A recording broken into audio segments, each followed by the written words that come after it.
The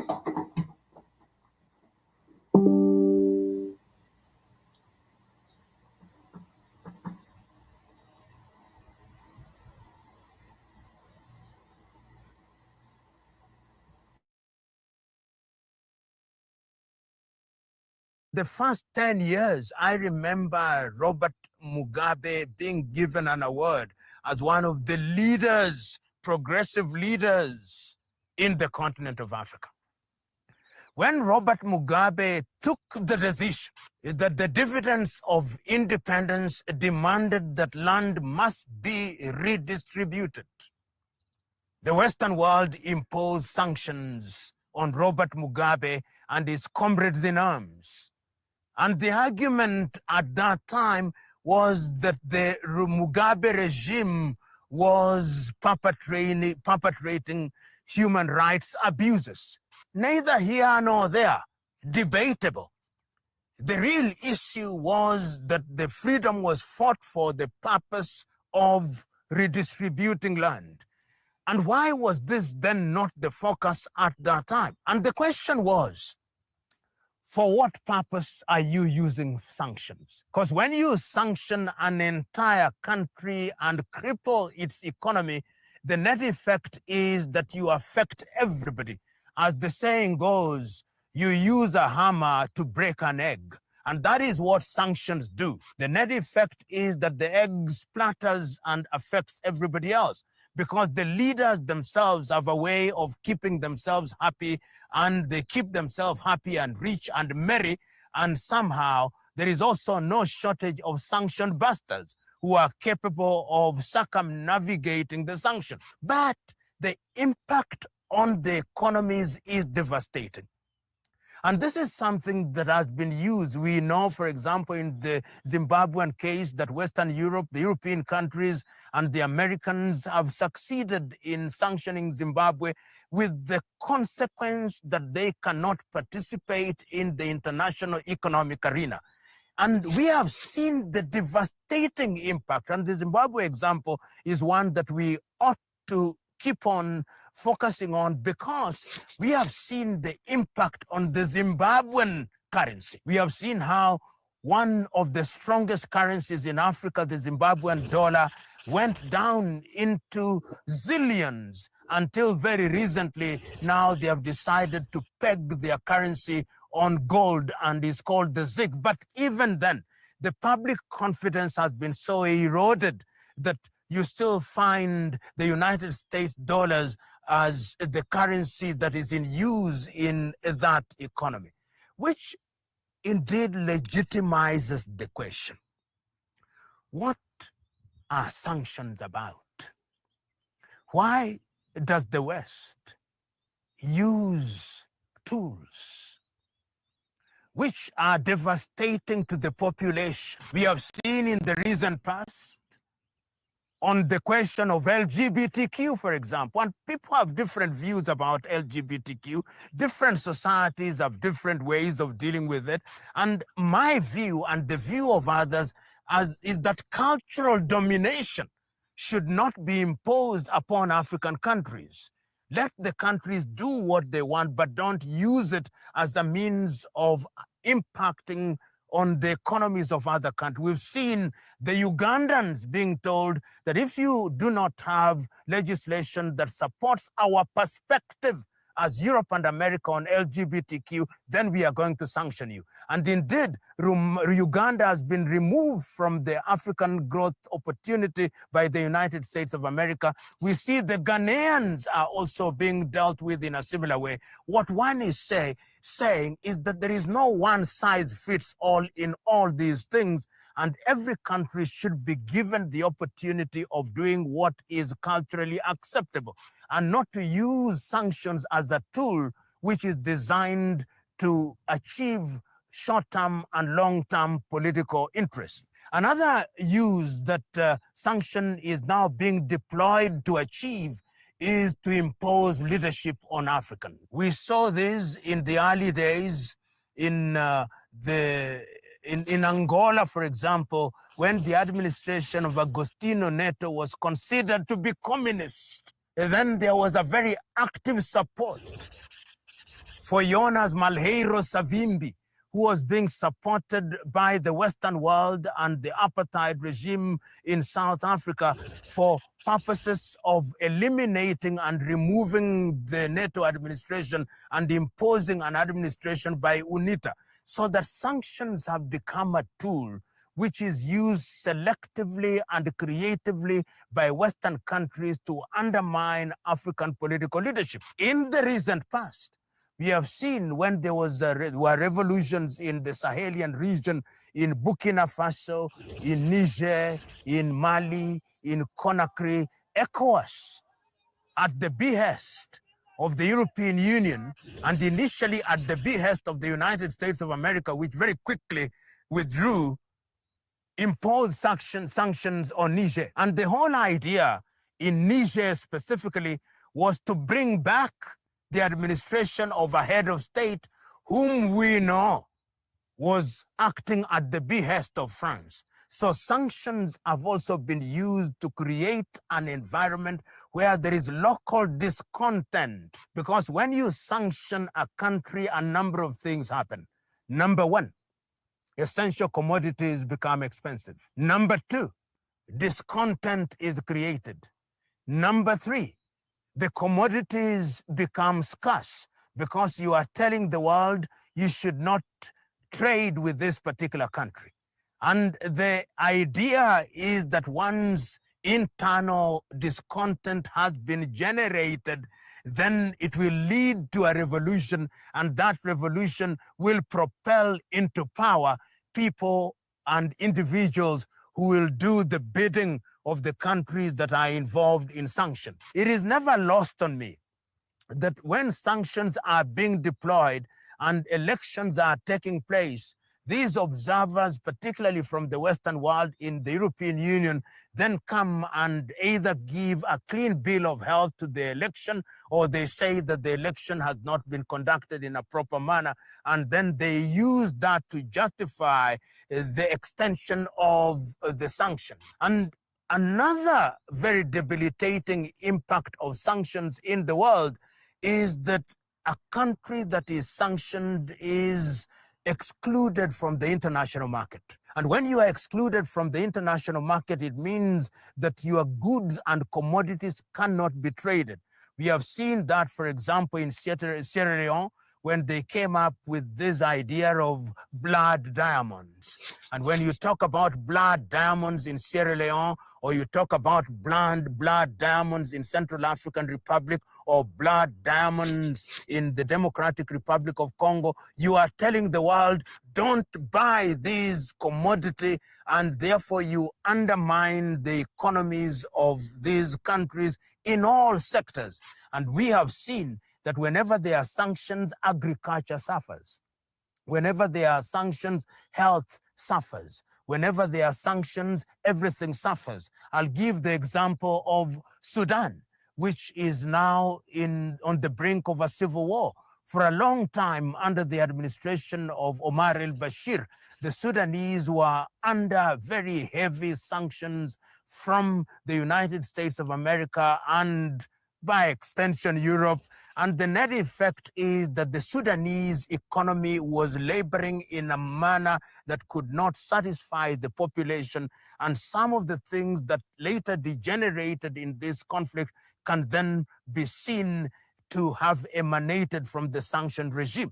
It is also instructive to note that whenever there are sanctions, then it leads to armed conflict. It is never lost on me that in countries which are under sanctions, you will always find that there are insurgents who are then given the wherewithal by the sanctioning countries to undermine the countries that are under sanction. It is in this regard that we must understand the ongoing sanctions in Central African Republic, the ongoing sanctions in northern Burkina Faso, the ongoing sanctions in Niger, the ongoing sanctions in Guinea-Conakry, and of course the ongoing sanctions to a certain extent in Guinea-Bissau and the Democratic Republic of Congo. So that in a nutshell, one sees that sanctions are not indeed designed to create a world which is devoid of criminals or to create a world where there is freedom, but sanctions have become a political tool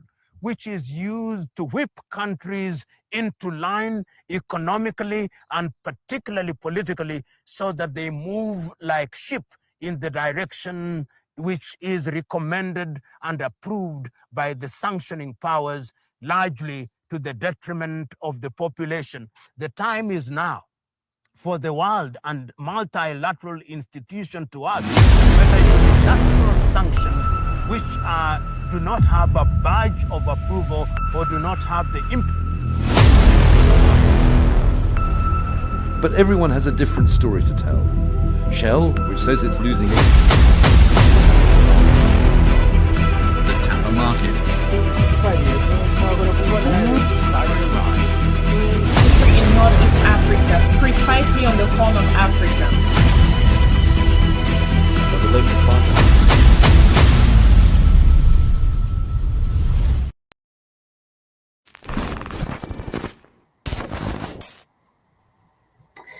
All right, good afternoon, folks. Once again, this is Frank. I am your host. This is the Revolutionary Repatriation Educational Lecture Series, as part of WCC every Sunday at 1 p.m.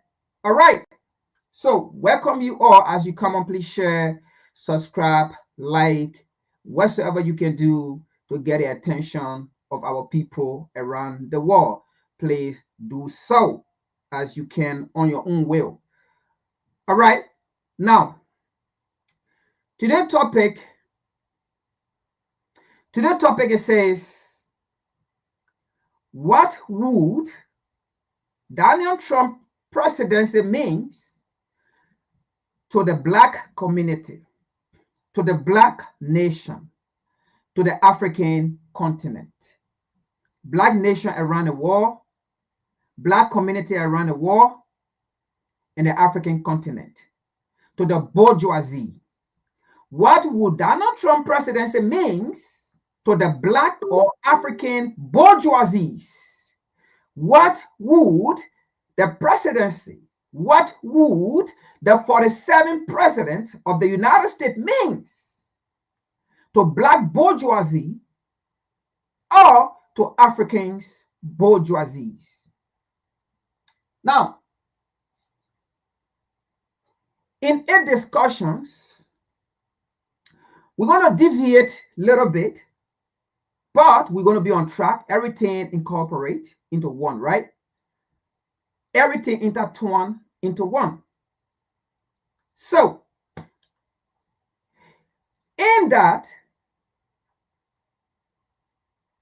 we're going to be connecting issues and ideas of what is going on.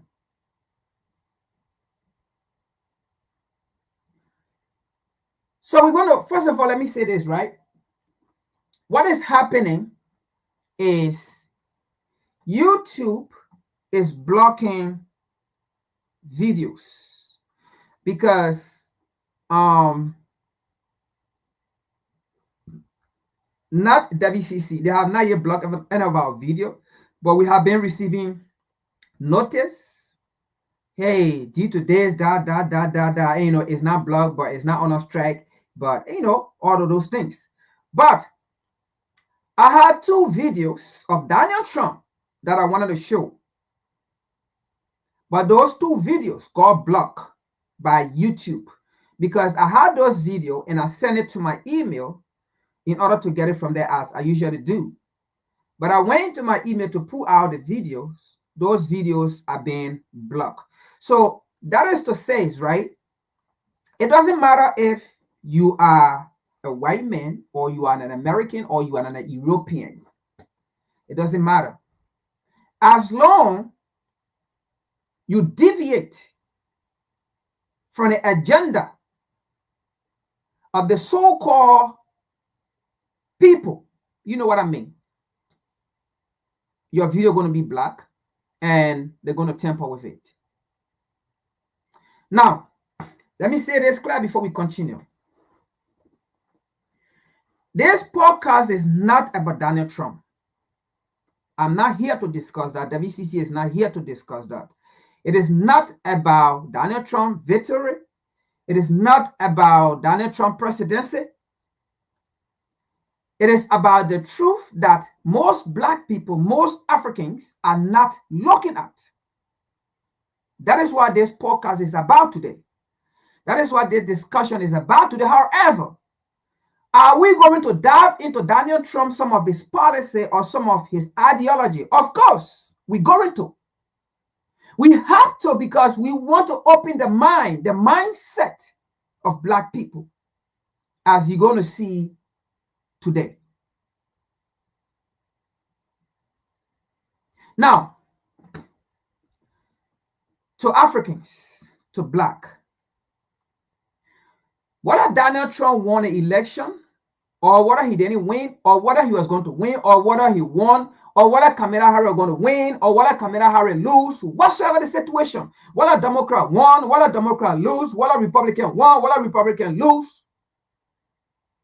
it is still, it was still, and it will still do nothing for you. You will still live the same life you are living. You will still struggle. You will still get out there to advocate, to march, right? You will still be treated the way you have been treated and the way you are going to be treated. Because there is one thing we fail to realize, and it is based on that one thing, just one. Black issue is one thing. If that one thing can be solved, everything will be solved. And it will never be solved by anybody other than Black people. Just one. Black issues. Black issues is not meant to say, hey, we need to do this. Because you know why? We focus on the wrong thing, thinking that that thing will do the right thing for us. We focus on the wrong thing, thinking that that thing will do the right thing for us. On many things that we focus on. But there is one thing that we need to focus on. We never. Black issue is just one thing. One. And until we can identify that, and until we can correct that, we will forever continue to remain like this. This is not a curse that I'm saying. This is not something I'm saying that, oh, I'm saying against Black people. I'm a Black man. No, the reality is the reality. Because almost everyone know there's one thing when it comes to them. Only Black people don't know it. And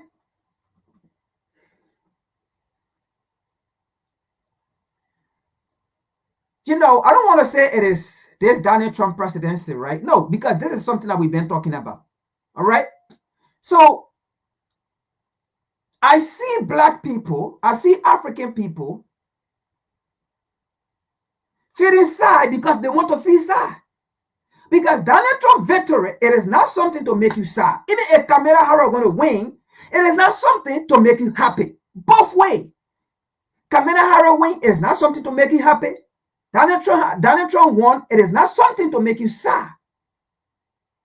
The only reason why you are sad because Donald Trump won, it is because you have not yet identified as a Black man, as a Black woman, you have not yet identified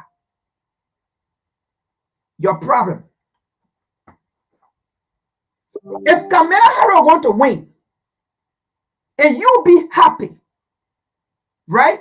It is because you have not yet identified what need to make you happy. So Trump won and you are sad. It is because you have not yet identified what make you sad. Because we as Black people, we get sad on something that is not our business. We get happy on something that is not our business. And then what is our business that need to make us sad? We don't identify it. What is our business that need to make us happy? We do not identify it. There's one thing that is holding Black people back. One thing, just one thing. One thing is holding Black people back. But before we get into it, I'm going to bring out 2 videos. We're not going to play the whole thing. This is not about Donald Trump victory. For me, I don't care. Whether Kamala Harris is still going to win is the same thing. Donald Trump. Let me say this. If you pay attention to the whole election, and I think we discussed some of these things here. The Democrat, the Republican, Kamala Harris, Donald Trump, these are 2 groups of people, right? Identifying the richest people in the US. The election was not about you. It is never going to be about you. These are richest people who split themselves. One of the group was Bill Gates, and the other group was Elon Musk.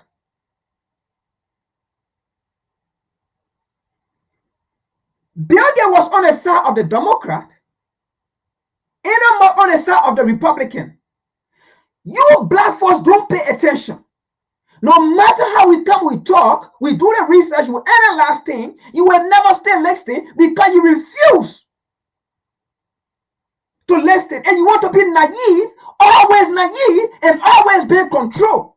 And that is one of our problems. But that is not the most of our issues. We focus on the wrong thing always, not the right thing. These are billionaires fighting who to become president. One fought hard for the Republican to represent them, and one fought hard for the Democrat to represent them. And you here getting yourself over nothing that represents you, that is about you. At the end of the day, you are still going to work for your 8 hours. The pay not going to increase. You are going to work for your 16 hours. The pay is not going to increase. In fact, the bill going to increase. Your paycheck still remain the same. But the question then becomes, somebody may ask, but friend, why are you talking about this? There's a reason I'm talking about it. Because, black men in society have always been used. Black men, the black race, they have always been used because of ignorance. And we always fall. We have always been used because it is about divide and conquer. It is about divide and conquer. So, over the next 4 years or so to go, the issue of LGBT going to die down slowly. It is a new thing that is now coming. Black people have always been identified. Only black men in society have always been identified. Are you telling me, let me say this, are you telling me there is no Chinese in this country that can be identified? There is no Japanese that can be identified? There is no Indian, there is no Australia. There is no other race that can be identified by different names, by different identity, or by different things. Only the black man, because the next thing are going to be on the agenda, which is already on the agenda. It is feminism. Now, it is not about gay again. It's going to be about women, black women rights. That's the next thing they're going to preach. Making it seem that the black man hates the black woman. And this, if we are not careful, it is going to be bad. Because they always find things to instigate among us, and then that will take away what we need to focus on, and then we start focusing on something stupid.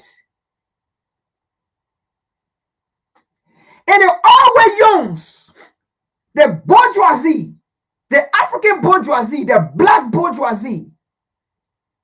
They always use them. But we're going to get to that. Let's get to Donald Trump first. Let's see a video here about Donald Trump. Because, let me pause it. Because this whole election, let me tell you how this election went. Because you still see black men, the black people, still arguing, oh, ISIS.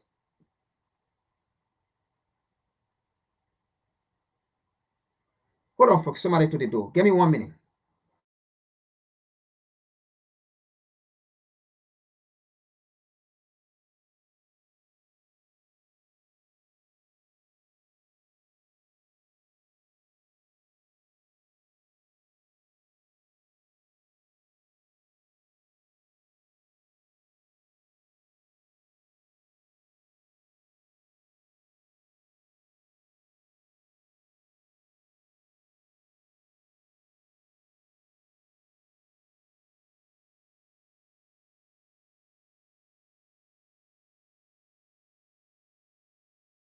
Okay. Now, let me say this before I get into it. Kamala Harris did not lose the election because of black men. Let me say this clear. Kamala Harris did not lose the election because of black people.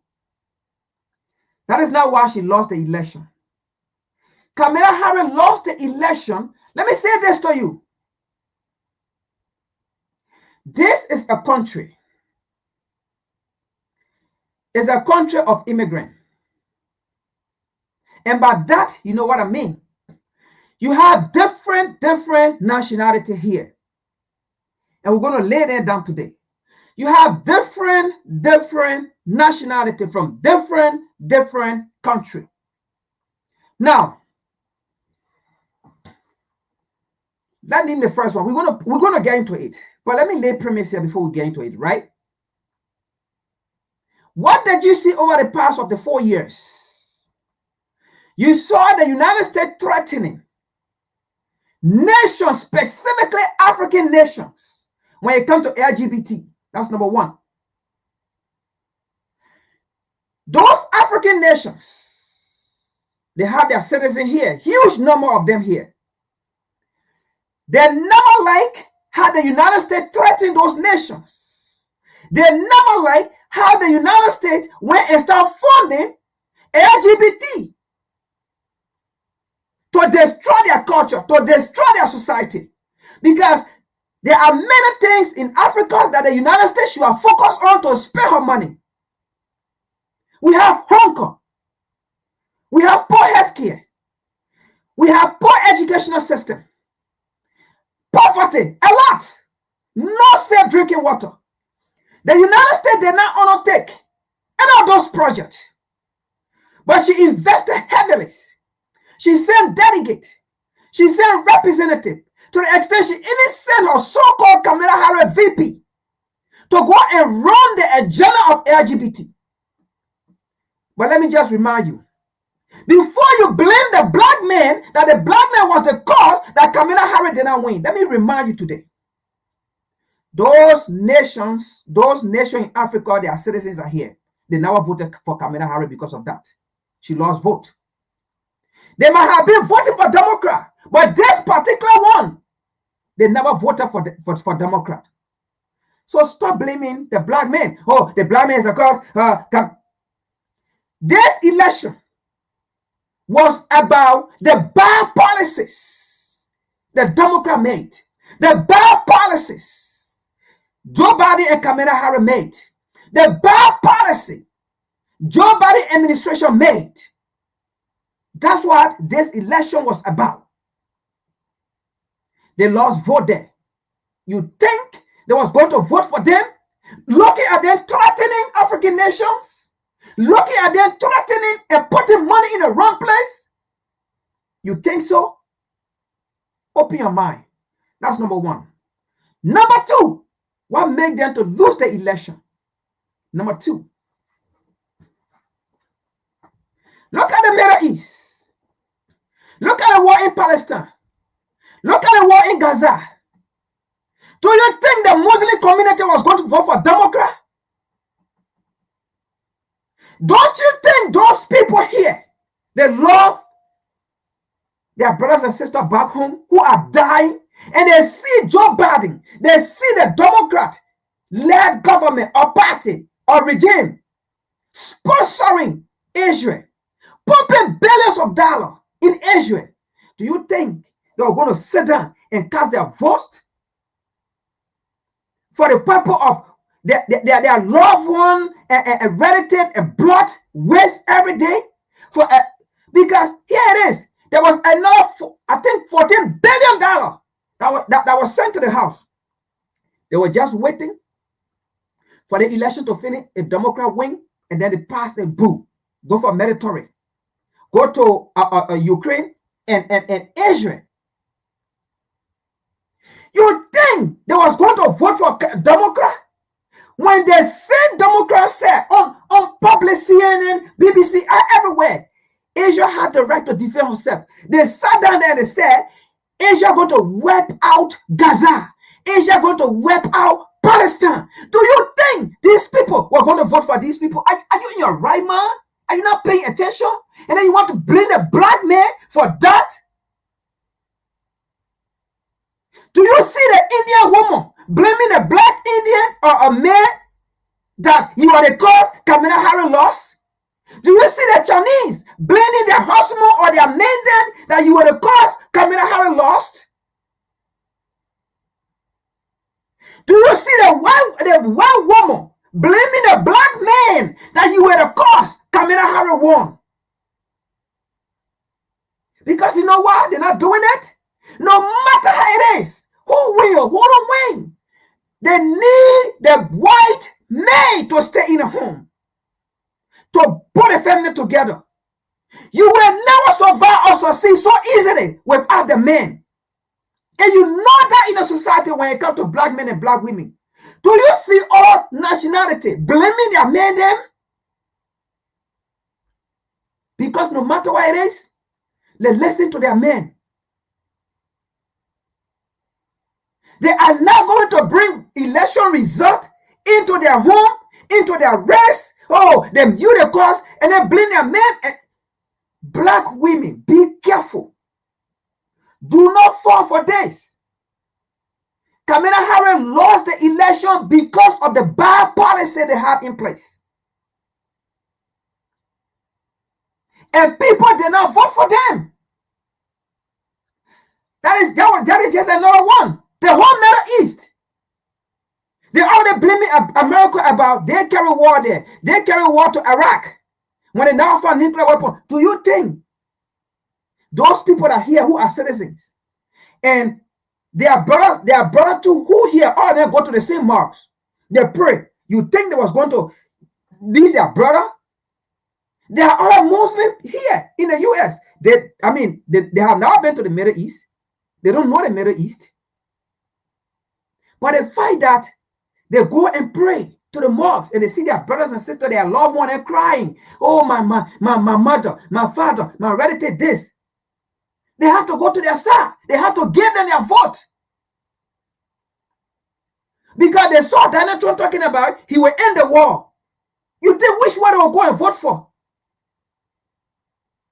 That's why they lost the election. But the Democrat will not come out here to talk about their fault, to talk about where the issue came from. They will not do it.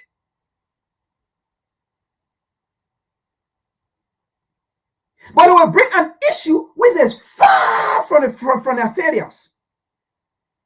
And if you don't careful, if you don't mind, because they have to find something to keep going. It's all about divide.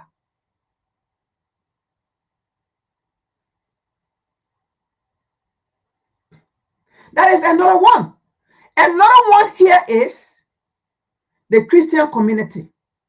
Majority of them did not vote for the Democrat. When it comes to last year, LGBT again, they split. So do not let the failure of the Democrat and then create another thing. Like, because they use Barack Obama. They use Barack Obama to push this narrative. And most of our people have taken it and hate it on a black man. Black women, Stop that. Look at the statistics of the number of white men that voted for Trump. Why can't you go and say it is because of you guys that made Trump won? Look at the statistics of the all people that voted for Trump, men. The statistics are there. The data are there. Stop this. Look at the data, the number of black women that even voted for Trump. Almost the same as black men. Then why do you want to blame the black men?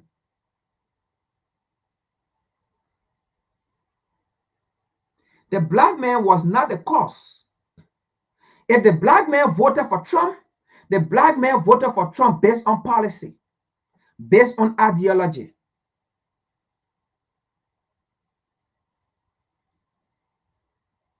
And because we don't have agenda, it always makes us to fight among ourselves. Because when at the end of the day, the other people have agenda. But let's continue here. Let's get to Trump. I just want to lay that out so you can know before we get into where we're going and why we are taking this route.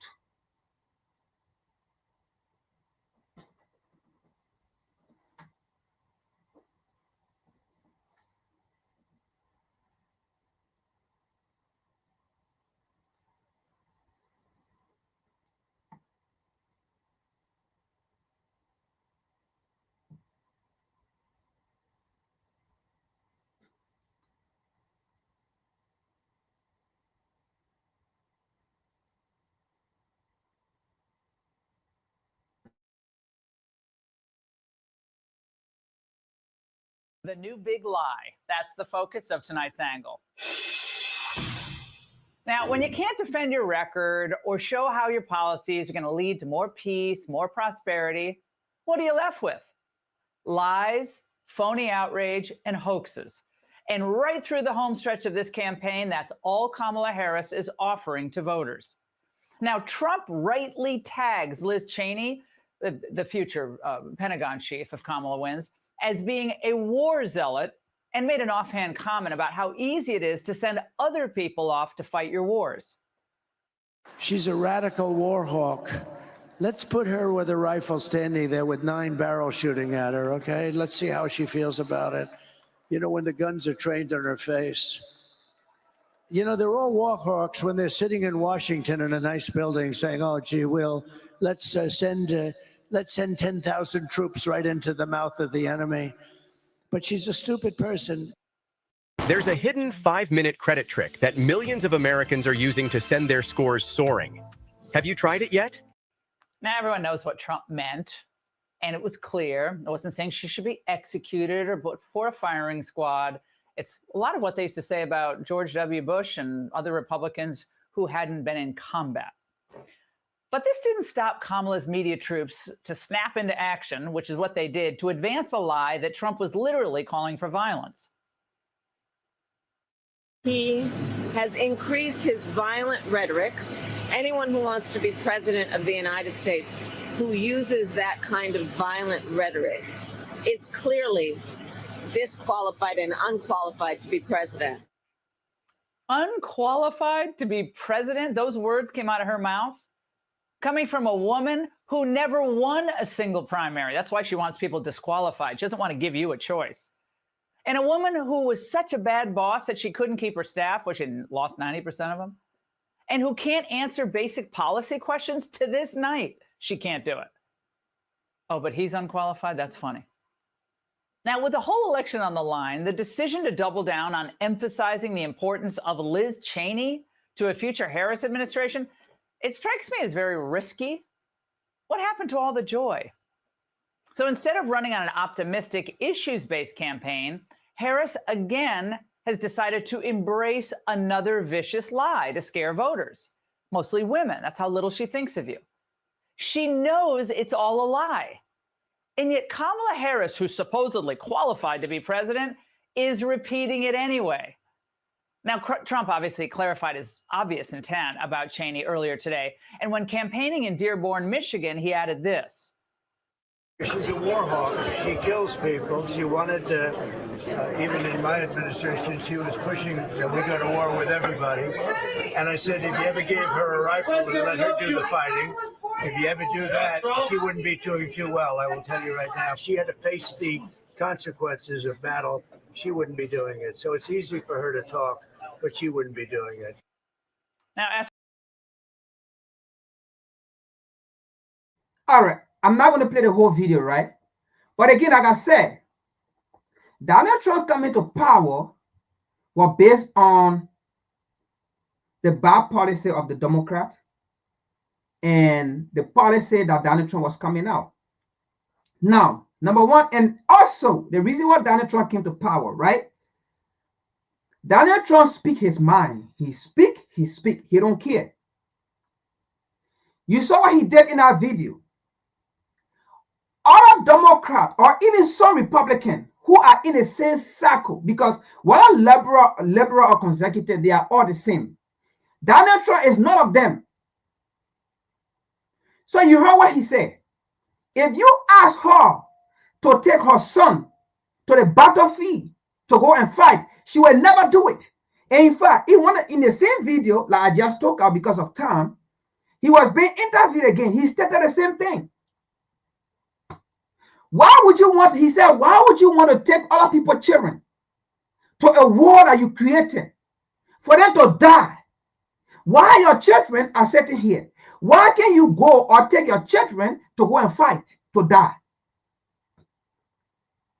And these are the things that made Donald Trump to win the election. These are the things that made people vote for Donald Trump.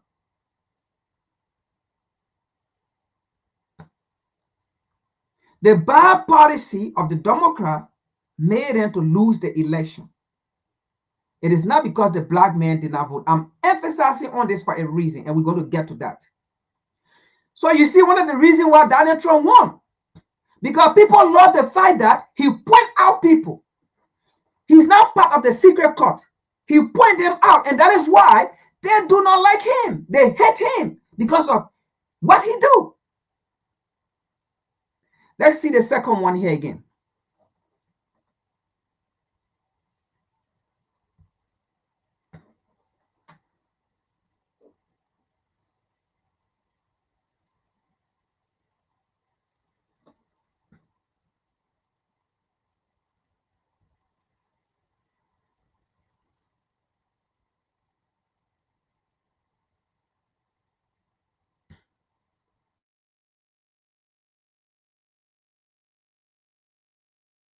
What do you or what did you want President Zelensky to do with regard to Joe and Hunter Biden?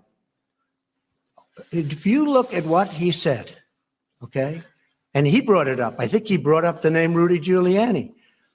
What I want is the following, and I've said this loud and clear. We have our ambassadors here. We have Mike Pence here. Why are we the only ones that give the big money to the Ukraine? We give money to Ukraine, and it's bothered me from day. Now, again, let's make this clear. There are also Ukrainian citizens in the U.S. here. And this go to our black women. I'm not so harsh on you people because I don't want you to think that way, but we got to speak the truth here. Because what is going on is bad, and we got to stop. You got to stop. Now, bear in mind, there are also Ukrainian citizens. Many of them in many of the states, or the 50 states in the U.S. here. Now, these people, these qualified voters, they already know the reason to the war in Russia, between Russia and Ukraine, between Russia and their nation.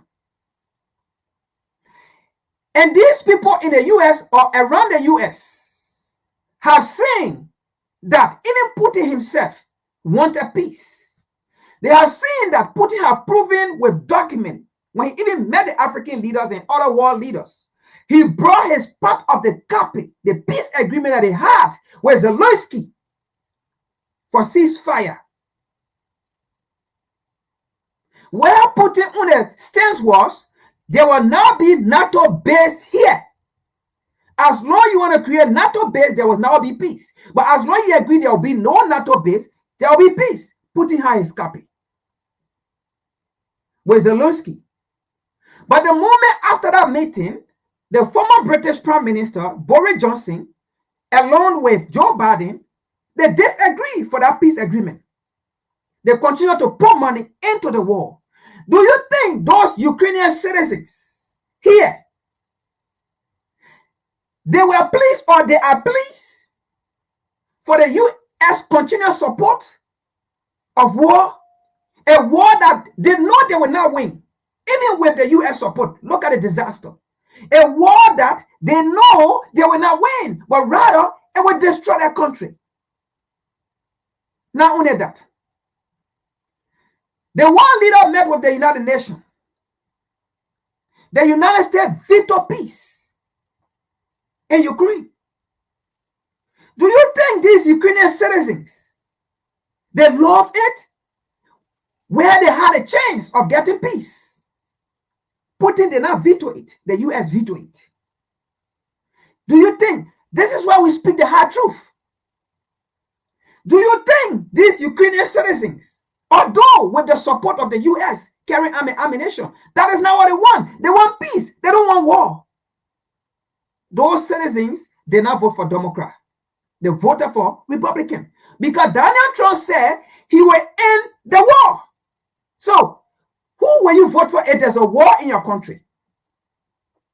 Well, one of the parties say, when I become president, I will end the war. Whether he will do it or not, but that's a promise he will end. And then the other candidates say they will continue to fund the war.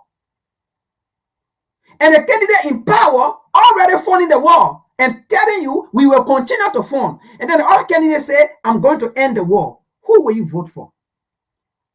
Bear in mind, do not make people decision to affect your relationship with your black men. Do not make people decisions to affect your relationship with your black men. Because no one will fight for you other than black men. And you know that.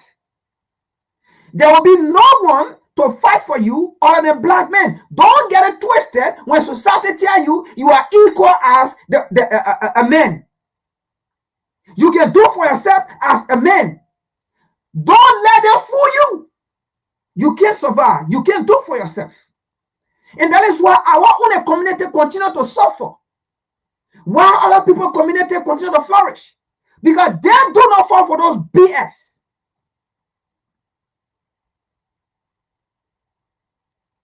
So Ukrainian citizens, they may not have come out or they didn't come out and say, hey, we're going to vote for Donald Trump. But secretly, they just sat down there. They knew who they were going to vote for. Those people voted for the Republican. Know these things.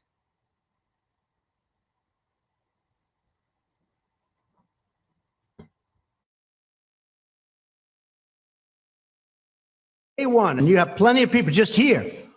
I say, how come it's always the United States that gets ripped? Frankly, Ukraine, we want to help them. And I do like the new president. You know why I like him? Because he was honest. Because he said there was no pressure at all exerted on me, meaning him, by the president of the United States. He said it. By the way, that one sentence should stop this. But he said there was no pressure exerted. But you don't have to ask him. All you have to do is read the transcript, read the telephone call. But what I was having a problem with are two things. Number one, Ukraine is known before him for tremendous corruption. Tremendous. More than just about any country in the world. In fact, they're rated one of the most corrupt countries in the world. And I don't like giving money to a country that's that corrupt. Number two. You don't like I said, money. Excuse me. Number two. I said the following, and I said this loud and clear to everybody. And in fact, Rob Portman backed me up, and there's nobody more honorable than Rob Portman of Ohio, because he called up, please let the money go. I said, Rob, I hate being the country that's always giving money, when Ukraine helps Europe and the European countries far more than they help us. They're like a wall between Russia and Europe. They're like a wall. They're a big, wide, beautiful. Again, to the black woman, to the black women, know this. Even some of your Democrat men, white men, I'm not even talking about black men now.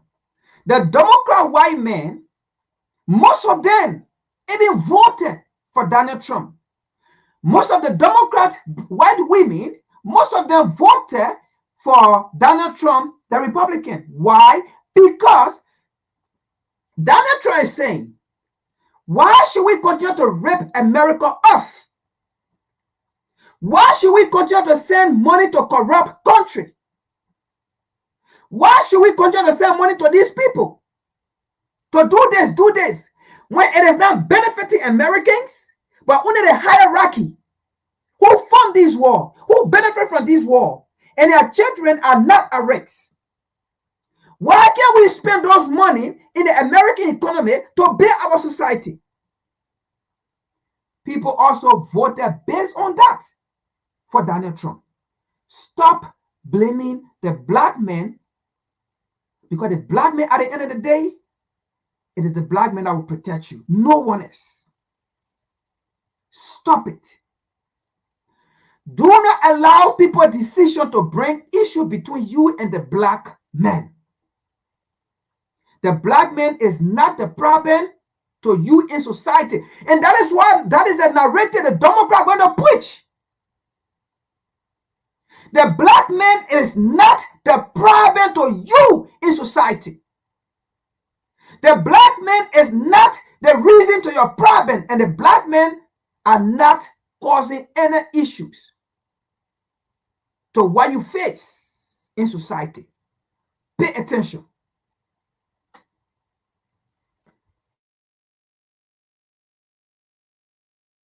Beautiful wall. And he said, you know what, but it's important. And in fact, he came out and he said that. That was my only reason. Because I don't like being the sucker country. We were the sucker country for years and years. We're not the sucker country anymore. But I gave the money because Rob Portman and others called me and asked. But I don't like to be the sucker. And European countries are helped far more than we are. And those countries should pay more to help Ukraine. Ask a question, please. Thank you. So you heard that, right? Based on that, a lot of Americans voted for Trump, whether Democrat, whether Republican, and you will be surprised. More Democrats voted for him. Based on what he says, based on his policy, which most of these hierarchy don't like. Kamala did not lose because of a black man.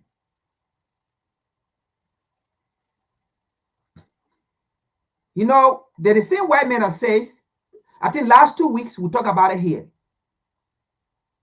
If you want to corrupt the black man, put it in book, because they can read. They can research. Put it in book. And that is what exactly going on.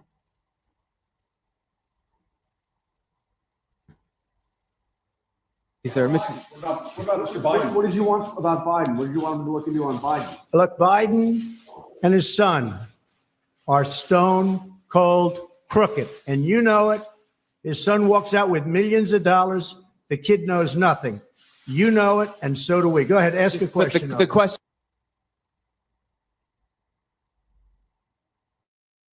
So you see how this man speak. The hierarchy don't like it because he's not part of their clique, their court. He's not part of it. No president, you will never imagine a president will mock another president like that. Putting them out on the spot that they are corrupt, they stole money. It will not happen. They always protect each other. Even as much as that, Obama will even know these things. You will never see Obama saying such a thing. That doesn't mean even Obama himself, he's clean. He's not clean.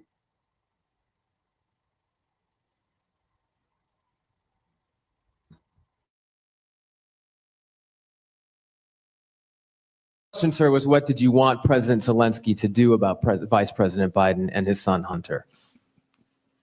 Are you talking to me? Yeah, it was just a follow-up of what I just asked you, sir. Listen, you ready? We have the president of Finland. Ask him a question. I have one for him. I just wanted to follow up on the one that I asked you, which Did was, you hear what me? did you want Did you him hear to me? Yes, Ask sir. him a question. I will, but I've given you a long answer. Ask this gentleman a question. Don't be rude. No, sir, I don't want to be rude. I just wanted you to have a chance to answer the question that I asked I've you. answered everything. It's a whole hoax. And you know who's playing into the hoax? People like you and the fake news media that we have in this country. And I say in many cases, the corrupt media, because you're corrupt. Much of the media in this country is not just fake, it's corrupt. And you have some very fine people, too. Great journalists, great reporters. But to a large extent, it's corrupt and it's fake. Ask the president.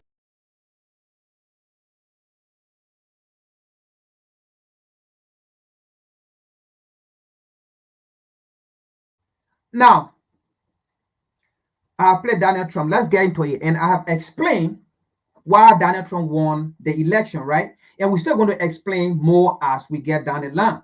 So, Donald Trump did not win because black men voted for him. Or let's say, because black men voted for him. I can tell you, even if black men was going to vote for Kamala Harris as you guys think, which of course black men still voted for him. I mean for her, sorry. Black men still voted for her. All right? But the number of black men, even you were expecting to vote for Kamala Harris, even if they were going to vote, Kamala Harris was not still going to win. Get that. She was never still going to win. People voted for Donald Trump for so many reasons. People voted against the Democrat for so many reasons because of the bad policy over the 4 years.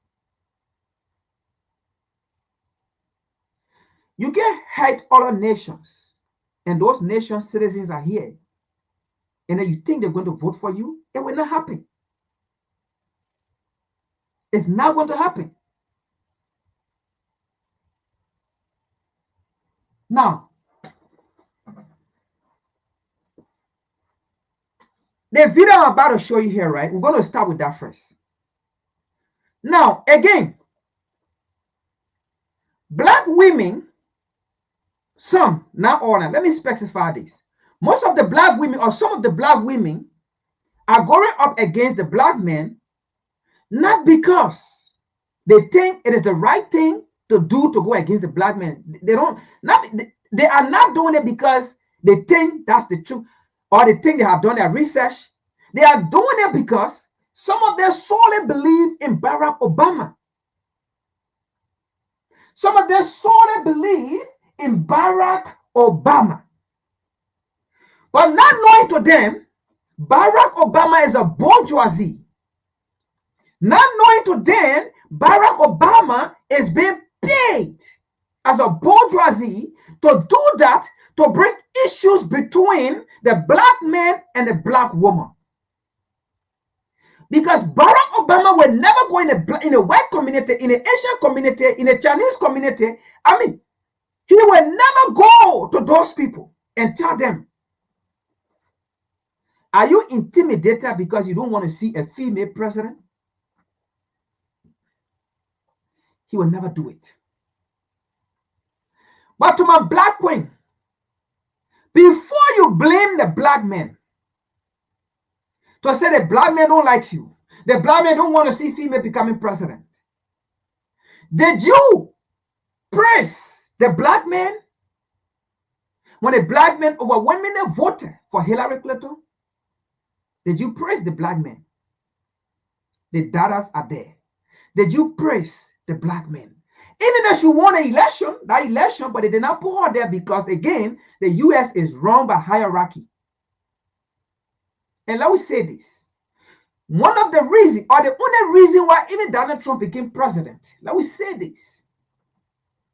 Yes, he might have won a majority vote, but the reality here is the hierarchy in this election split. The billionaire in this election split. So they were not together this time. They went apart because they were fighting for each other's interest. Bill Gates has his own billionaire group, Elon Musk has his own billionaire group. So because they were split, and with the majority vote that Donald Trump won, if they are even going to say they're rigging the election, the other group was going to come out and demand recount or demand the Constitution or the court, because they were split. This time they was not together.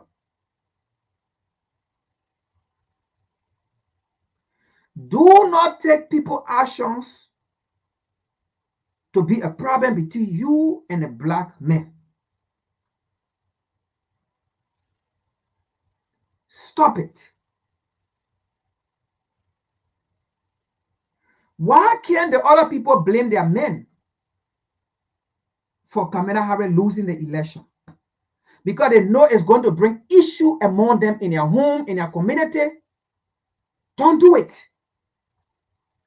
It is not going to build their community. It is not going to unite their community. And that is why we black people, we don't know. It's just one thing, that unity.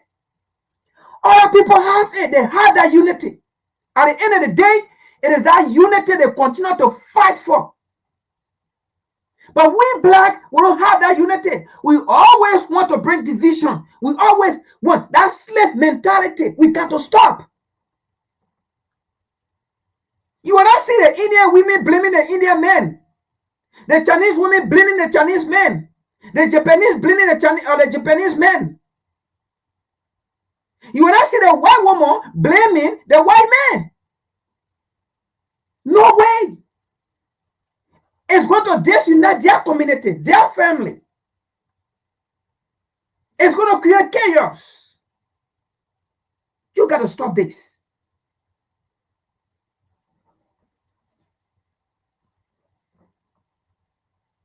So what they then what they did was, they used Barack Obama to come out with a statement.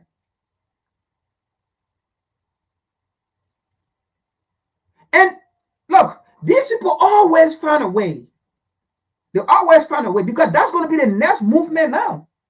It's going to be the next movement about men being intimidated of women. That's going to be the next movement. Men are intimidated by women from getting position, from getting into power. That's going to be the next movement.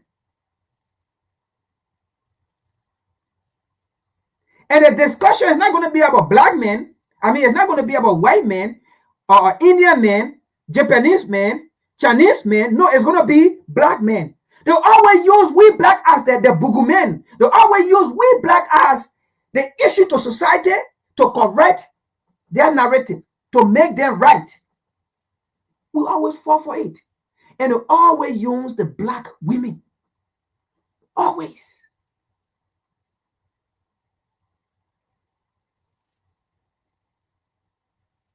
And then a few black men who are outspoken, who are out there, they use them.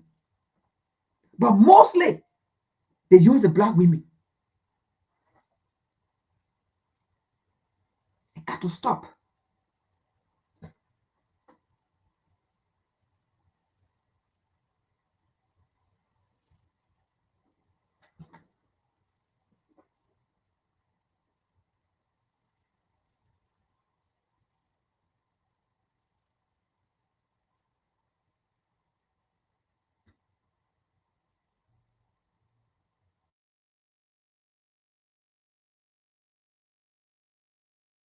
Brought really was a tweet that came up that's getting a lot of popularity because Waka Flocka Flame actually came out and endorsed Donald Trump. Let's actually pull that up so everybody can see it, because this discourse is really where we are. You can see it says Trump for president, let's go, by Waka Flocka Flame right under it. Why do you want him to be president? Are you intimidated by a woman president?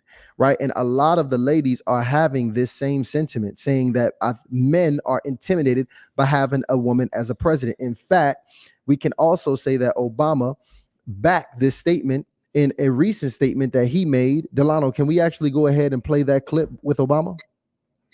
Let's go ahead and get it played. And you're coming up with all kinds of reasons and excuses.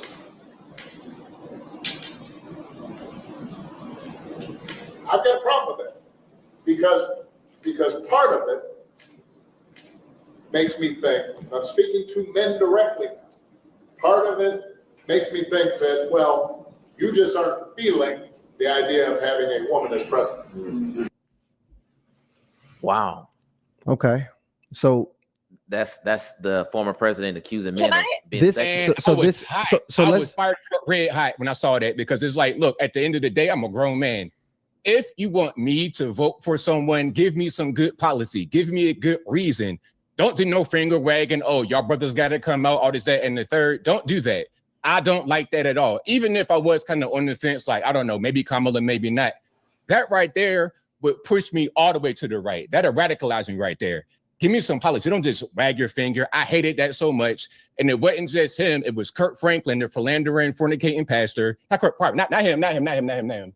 It was Jamal Bryant. Jamal Bryant, not Kurt. Shout out to Kurt. Oh man, this is Kurt caught a stray. Don't let Kurt catch a stray in here, man. Let me ask a quick question. I actually want to go ahead. I want to get the question because we can see it here. This is a really good place to start because, I mean, do men really have an issue with seeing a woman as president? Is this a real issue? Now, I've done, before I found my way into politics, I did relationship stuff. And so I studied the gender gap, and I talked about it for several years that you saw in the dating market that is absolutely insane. And it has started to, you can now see it with the election. People are now mainstream talking about the gender gap. But those of us who have been, in the trenches have seen this for a while. All across every Western country right now, you will see men have become more conservative and women have become more liberal. You see this the most pronounced in South Korea. This isn't an American thing. This is globally. And it comes to values. There's a lot that I can go into when it comes to, how men are having to deal with women, how society wants to feminize men. Masculinity is seen as misogyny now. And it's this, especially I would say in the Black community, there's just, Black women are goddess, queen, mother earth, and, Black men ain't ish. And there's a lot of dogging down of Black men and what they're not doing, and they're not good enough. And it's, women, the easy out, and this is what they always do when men speak up, for themselves or what they think or what they feel. Well, it's automatically labeled as misogyny, or women, it's like this hyper focus to find some nitpick that it must be that. And men are tired of it. Men want to be able to speak and say what they want. They want to be leaders in their household and communities. But it's this talking down to that you see coming from women and men like Obama. Obama has been speaking down to the Black community and Black men forever. It is just now people are noticing it.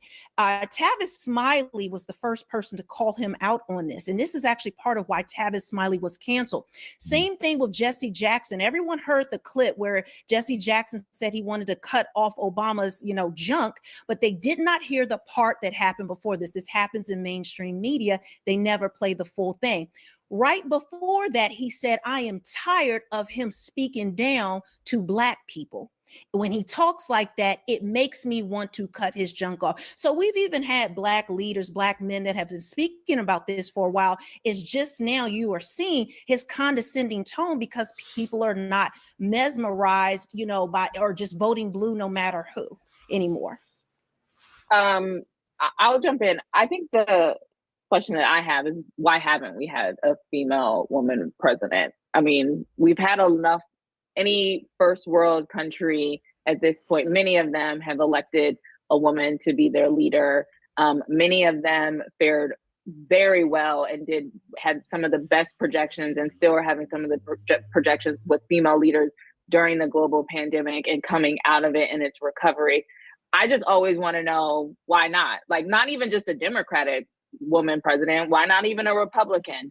And I don't ever like to speak in absolutes, but I would be silly, and I would think that no one on this panel doesn't think any type of misogyny exists. It doesn't mean everybody is misogynistic, but even the question was about her twerking. Like, right. I mean, come on, like, I'm not making the words up. They're being said themselves. So, you know, yeah, we all know she has a laugh. It was made fun of on Saturday Night Live. Why not just stop the question there? Why add a twerking in, which has a connotation that is disrespectful to women? So, I mean, I don't know if every man voting, I would probably guess that most men voting for Donald Trump are not doing it just because she is a woman. I like to talk about policy and the politics of it, but we can't act like it doesn't exist, because if that was the case, we would have had a female president by now. Doesn't make any sense, because when has there actually been a good female presidential candidate to come forward ever in this country? Hillary Clinton, was that a good person? I mean, I saw the campaign in 2016. I covered Nikki Haley. Nikki Haley's a good, no, kind of a neocon. We don't really like her that much. So like there's not been a good female candidate to come forward. I'm not saying there can't be. To be totally honest, Michelle Obama would have been a great candidate, but I don't think she wants to do it. She's doing movies. No, she doesn't. Whatnot. Yeah, she's chilling. She over at Netflix doing her thing. That's So not her calling. Yeah, not her exactly. ministry. So they don't have anybody. That's the point. Kamala, you see how bad she is. And it's not even about her being a leftist or whatnot, just as a politician. Look, I respect the Obamas, Barack and Michelle. They are great politicians, amazing. Policies, not my thing.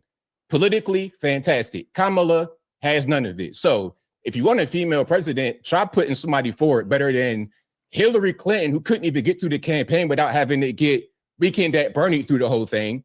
And Kamala can't put two words together. They had that one first interview on CNN.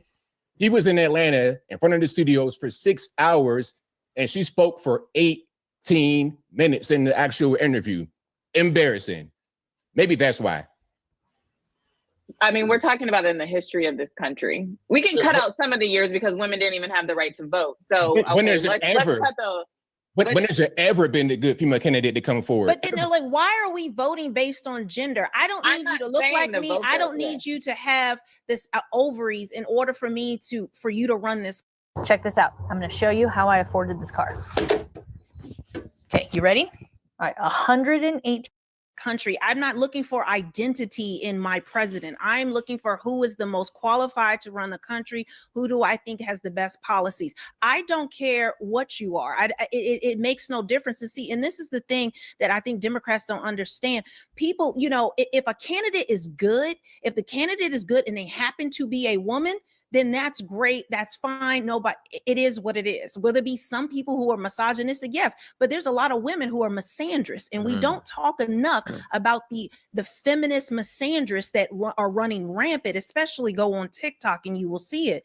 So it's, I get it, but like, why do I need representation? Like like, just because we're 52% of the population. But what is that going to do other than there's symbolism in it? And I think Black people for a long time, symbolism and tokenism is what the Democrat Party has given us. And this is why you see a tearing away, especially in higher numbers. Black women are doing it too, but you see a tearing away of Black men because symbolism is not enough. We had Barack Obama already, and a lot of people don't feel like he didn't really do anything for Black people. He did more for the LGBT causes than he did for Black people. And so, you know, we've had our symbolism.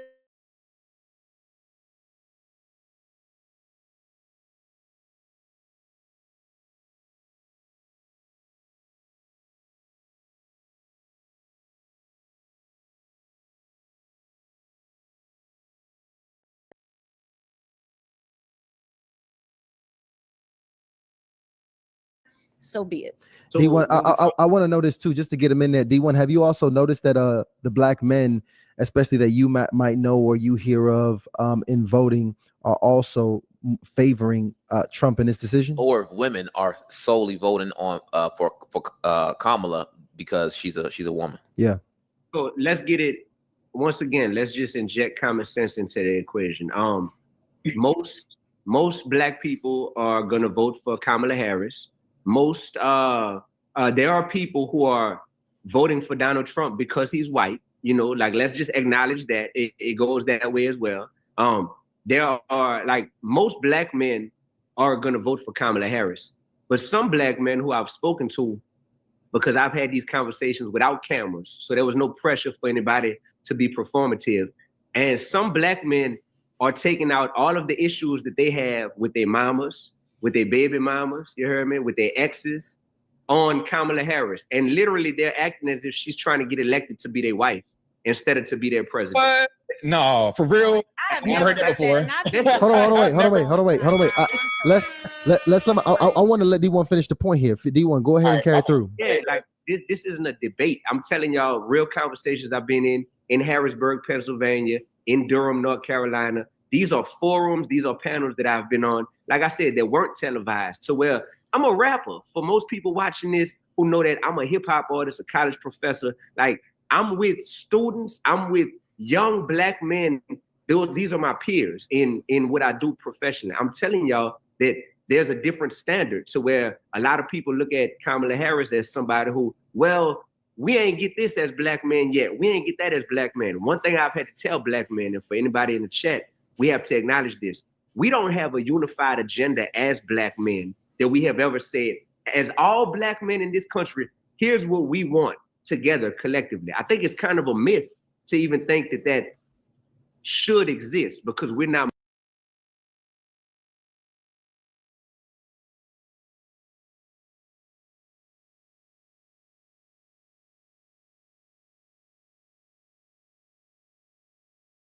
All right.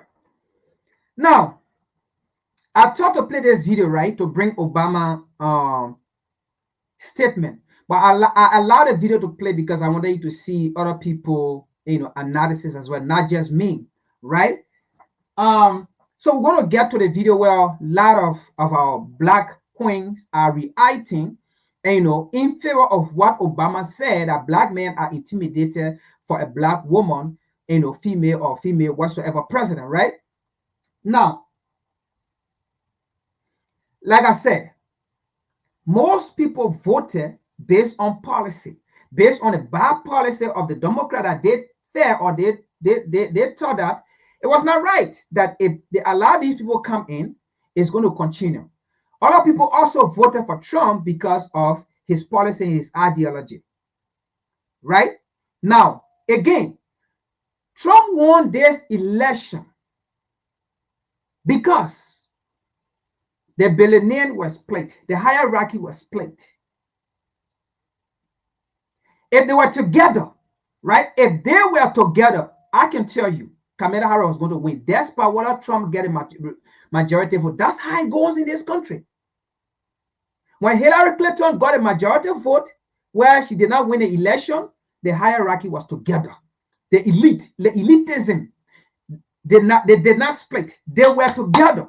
So they decided who they should go with. But this time around, they split.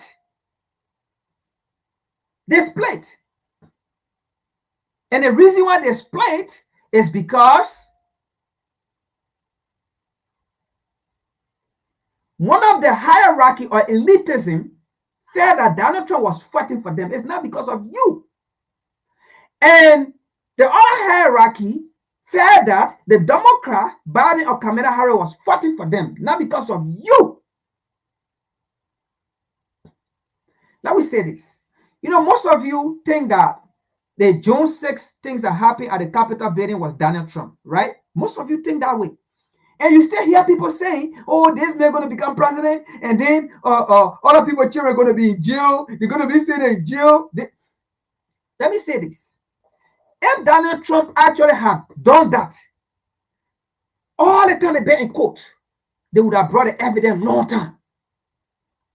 Because they have searched for communication, for text messages, nothing.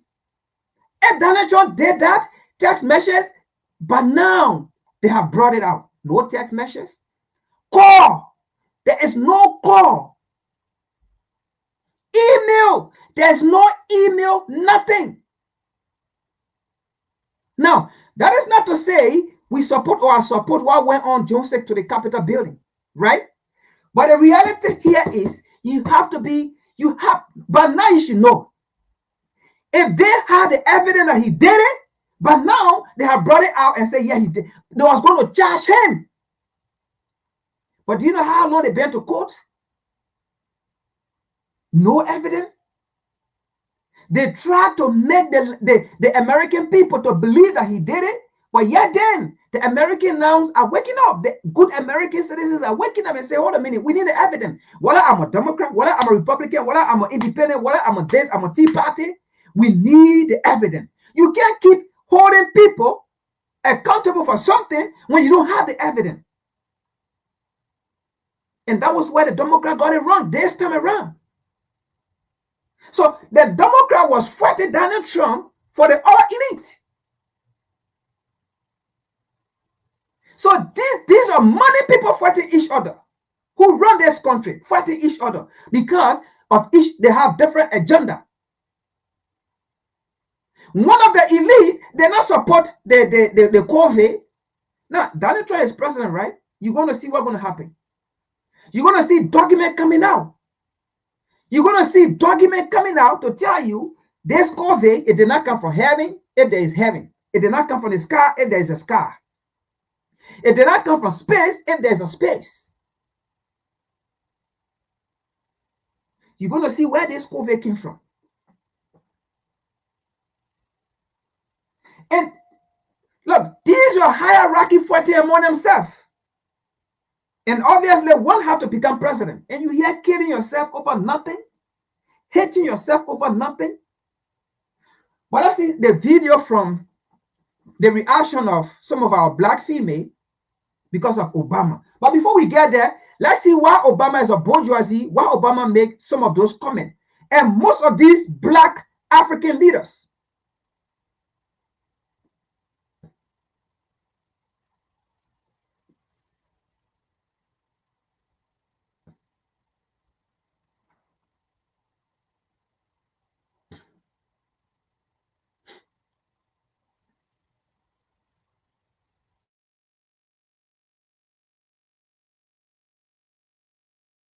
why a lot of y'all who's making content is against them. Who are they? How did they get started? Why are they a problem to the black community? So let's talk about the Black Boule and why they have been a problem. We're going to go through some things. So the Black Boule itself, we'll put this up on the screen here.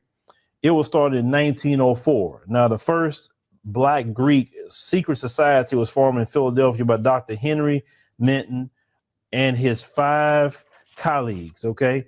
Now you see them on the screen.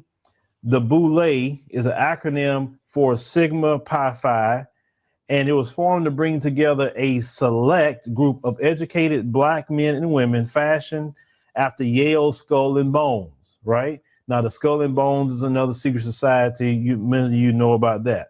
Now, the Boule historically takes pride in providing leadership and service to Black Americans during the Great Depression, World War I and II, and the Civil Rights Movement. So many people say, what could the Boule offer America's Blacks in the 21st century?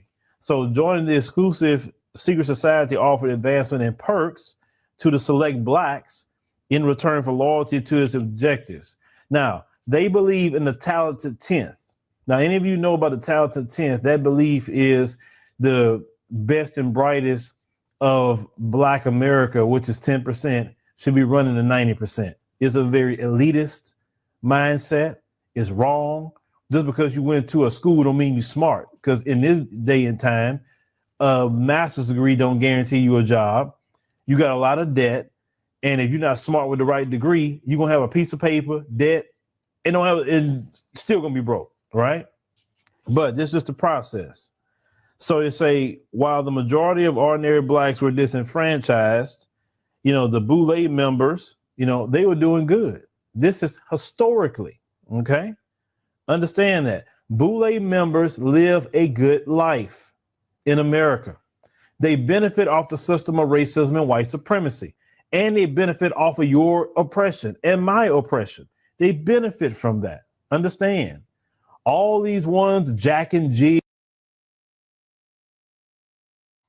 so like Obama benefit from this. Obama is a bourgeoisie.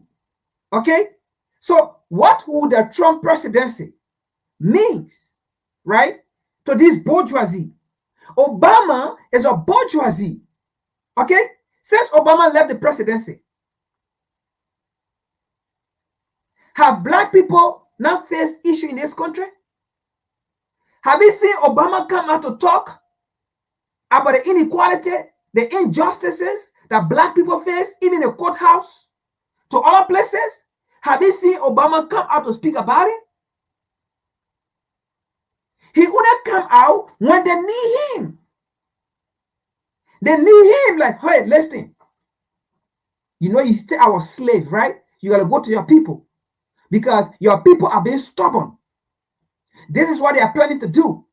This is what they are trying to do. And we pay you for this. This is a time now you need to go and work for your money.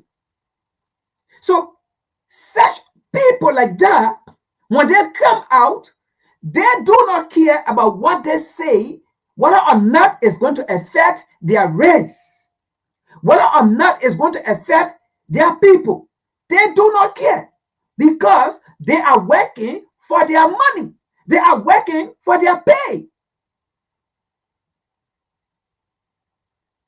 So that is exactly Obama.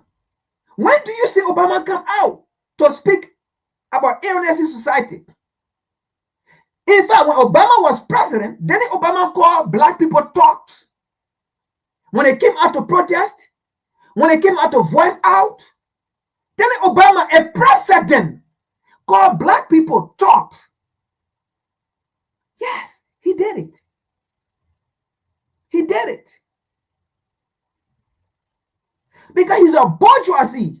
These people work for their money. It is not about you. So be careful when you see such people come out to speak. They are not speaking your interests. They are speaking for the interest of their master. Because their master treat them good. They go to the same hospital as their master. They go to the same clinic as their master. They go to the same restaurant as their master. They go to the same golf field as their master. They drink from the same cup as their master. As long they are being productive, as long the master is getting what the master wants, they will treat the bourgeoisie, they will treat the Boule rightfully. He will mingle with them. That is Barack Obama.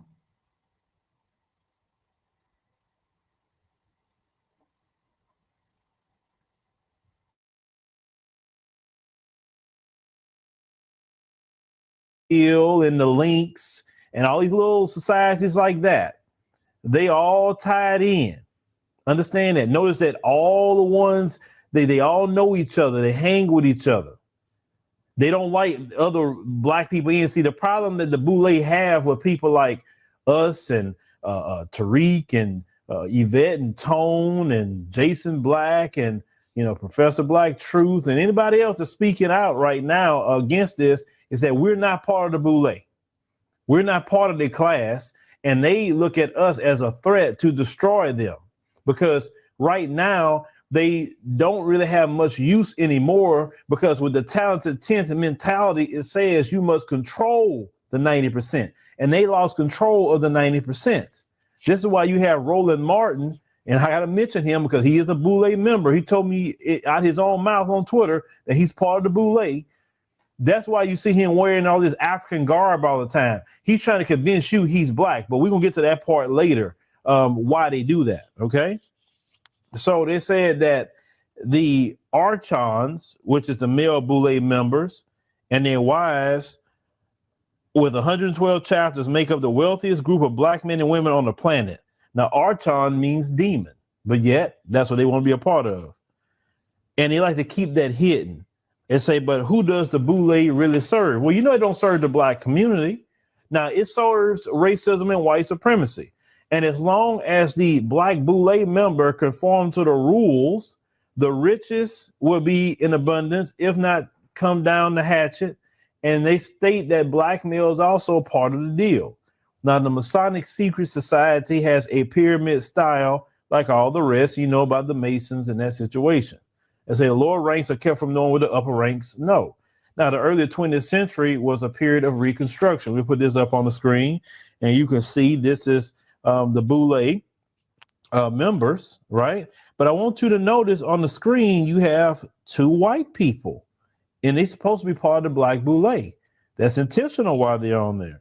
Now, Marcus Garvey, the great Marcus Garvey, the greatest of all time, the father of modern and past Pan-Africanism. He laid down the blueprint, okay? So he had his Back to Africa movement, and it was in full swing. And Garvey represented genuine Black leadership. In other words, Marcus Garvey represented that 90%. He represented the streets. He represented the grassroots.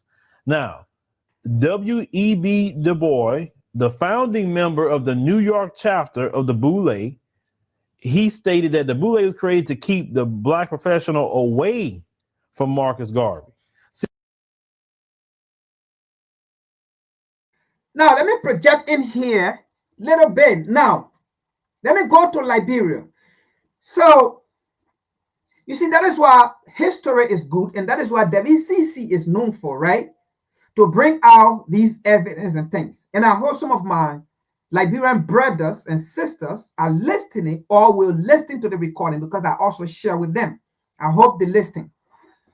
You know, most of them do believe that the so-called Liberia, there's a reason why I'm calling it so-called, not because I'm from there. For me, I want for that name to change, and even Morovia. But let's continue here. Most of them believe that so-called Liberia was funded as a place to transport or to carry free slaves. And which of course we have been talking about this. Like I said, I do not believe some of them who do not have the opportunity like some of us do, because I was once like them, who also had a notion that Liberia was funded as a place in Africa to carry free slaves. But later on down the line, I got to understand or learned or research that it is not what they have been telling us. It is not what you found on Google. Later on, I got to find out that the people that talked to Liberia, they were not free slaves. They called them rebellion slave. Rebellion slave because they felt those people were not producing to the American economy. They called them rebellion slave because they felt that those people were fighting for their freedom. They called them rebellion slave because they felt that those people in Richmond, Virginia, have group to go and remove or assassinate James Monroe. But unfortunate for them, they got caught. And James Monroe, along with Thomas Jefferson, they assassinated the major leader of that group. And then the followers were the one that took to Liberia to create a territory. They said, since these people are not good in America, are not efficient to the American economy, we can use them in Africa today, Liberia, that they will be useful for we the slave master. Because at that time that we have been saying, or we have said before, and we will continue to say it, France was already in Africos today, Africos. France was already in Africa today, Guinea. Great Britain was already in Africa today, Sierra Leone, today Nigeria, today Ghana, and the list goes on. They were all there. So America used these people and said, we don't have territory, we don't have colony, we can use these people. There. Say they are not useful here. Now be with me. There's a reasons I am going this path, because Phil said, W.E.B. Du Bois, the founder of the Boule. And he also mentioned Marcus Garvey as the father of Pan-Africanists, who was the man behind the mass migration of Africans to Africa, which could have been today Liberia. There's a reason I'm going there. So be with me. So the same way you see Barack Obama today being a bull like a bourgeoisie, being part of this society, you know, for any time you see black society, don't just be part of it because it is a black society. Do your research, find out how When, for what reason it was funded? Who funded them? Because that's the same way when the so-called Black Lives Matter came, just to find out it was not even funded by a black man. It was funded by a white man, and they raised the money, and these people took the money away.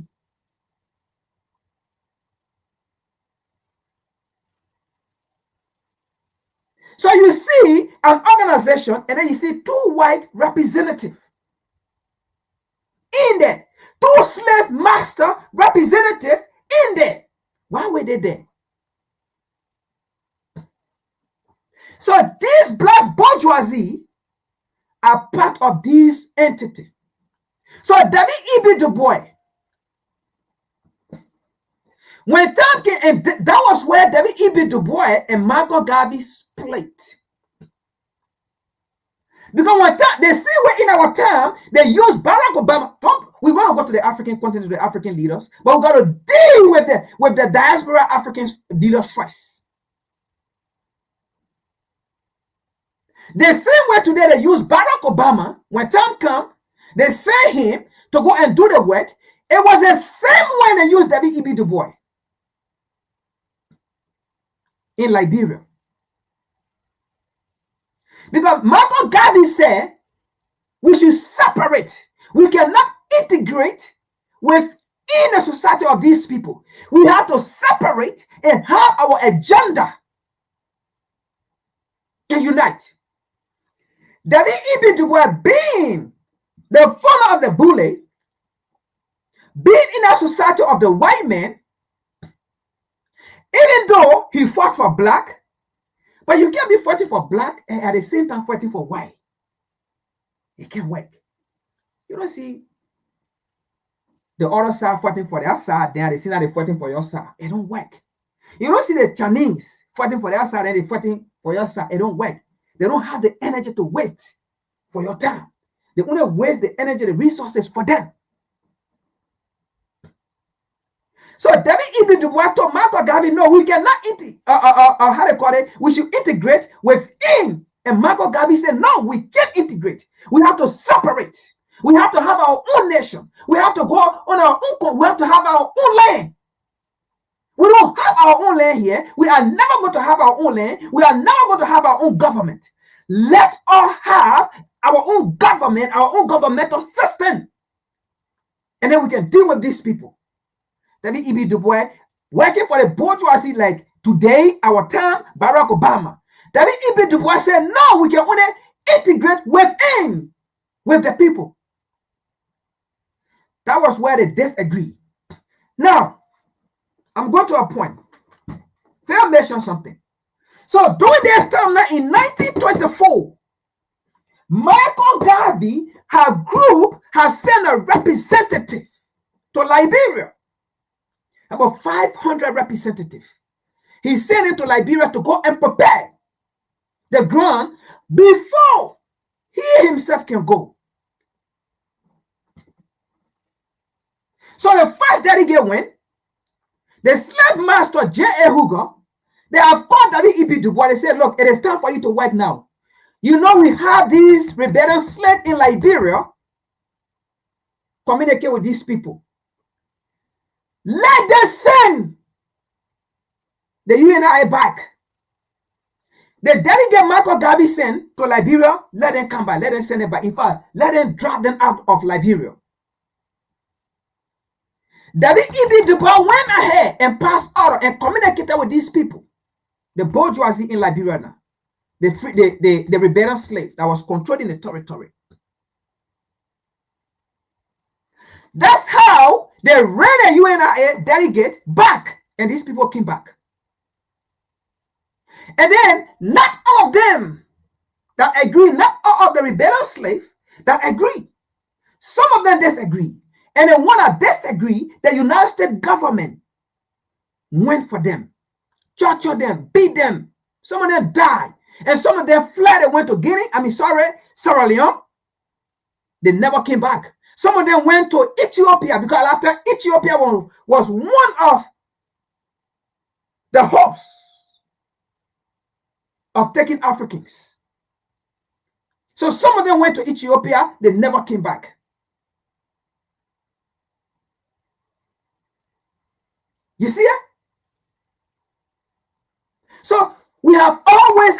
this bourgeoisie in our midst. And that's how today, Liberia could have been. Because if that plan was going to go on, if that plan was going to go on, I can tell you, the issues of Boule-less that we are suffering, that we are fighting for today, we want Boule-less continent, we want Boule-less this. But now with Marco Gabi, we were never going to have Bolos. Because people are Nkrumah there. We know Nkrumah philosophy came from Marco Gabi. They was going to work alongside together. So they saw how Marco Gabi was able to mobilize people in America here. No internet, no radio, but he was able to mobilize the largest mass of group, unity, ever in a time of freedom, ever. So they saw him doing it here on an oppression, on a suppression. Then that on the African continent, it was not going to be easy. So Marco Gabi wanted Liberia to be the capital city for a united Africa. Because of W.E.B. Du Bois, the bourgeoisie, it failed. And then that's the time they took the so-called Freemason to Liberia today. So that's how these people create this organization, and then they put the black men there, and then they use those black men, they raise those black men and women, and then leave. Because in Liberia, I can tell you, if you're not part of that Freemason to get a position to the hierarchy, man, that's my own country, I'm saying it. If you're not part of that so-called organization, the Freemason, to get a position,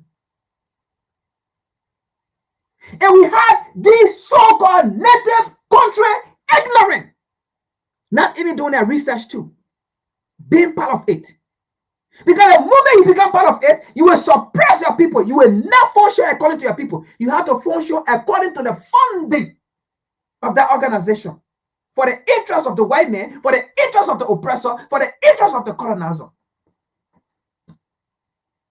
So I just went there. Even though as we continue to talk about W.E.B. Du Bois, what he did it, we have to point out their fault.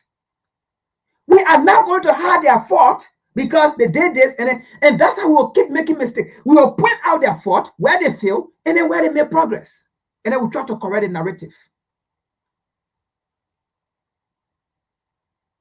So W.E.B. Du Bois was the cause of the demise of Marco Gabi. And right after that, even 1924, J.A. Hugo put false crime against Marco Gabi, and he took him to court. That was the end of the UNIA from 1924. So do you see how this bourgeoisie, it is not about them. Once it comes to the interest of their master, they got to act. So even though they're fighting for you, but as long it is not a fight that will hunt or hate the interest of the master, the production of the master, the bank of the master will never talk. But once the fight you are doing, it is in the interest or against the interest of the master banks, against the interest of the master production, the master, they'll come after you.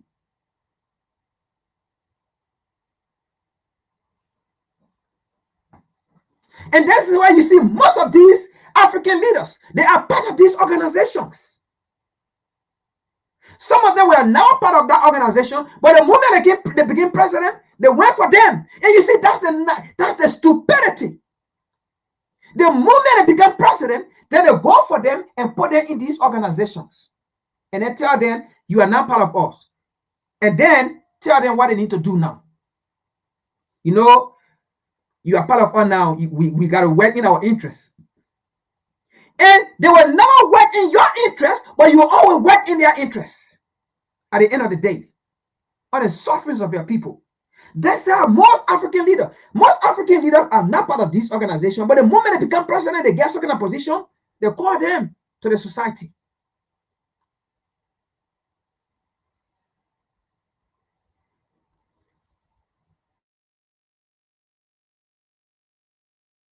See, understand, any person that's trying to take black people out of racism, white supremacy, and the freedom, that is a threat to the black Boule. Understand that. The Joy Reids, and now I'm not saying she's in the black Boule, but usually when you see the professionals, they in the, or they clicked in somewhere with it, right?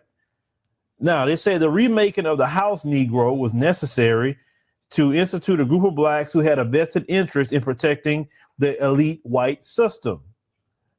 And they say shortly after founding of the Boule was also Marcus Garvey's time of Back to Africa movement, when it reached 1 million plus people without television or radio.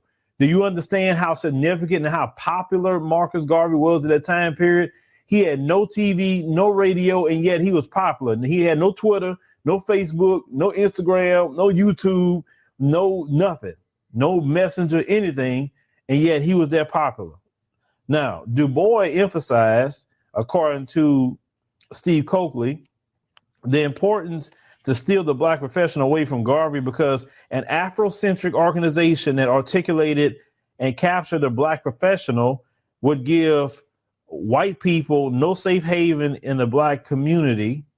So the Boule, the remaking of the House Negro, was necessary to build up a group of Negroes who had an investment in protecting the white system and produced by whites having stole this land. This is post-Reconstruction. Now, taking away the articulate Negro, now designed to replace them with organized institutions to keep them away from self-improvement. So we find in the same period as the founding of the Boule, the founding of the 4 male Alpha Phi Alpha, Kappa Alpha Psi, Omega Psi Phi, and Phi Beta Sigma, and the 4 female Alpha Kappa Alpha, Delta Sigma Theta, Zeta, Phi Beta, and Sigma Gamma Rho, college-based fraternities and sororities. We also find them at the NAACP and Urban League. Now, I know some people on this page may be part of that organization. And you may say, man, I'm not no Boule. I just joined the fraternity. I'm not part of any of that.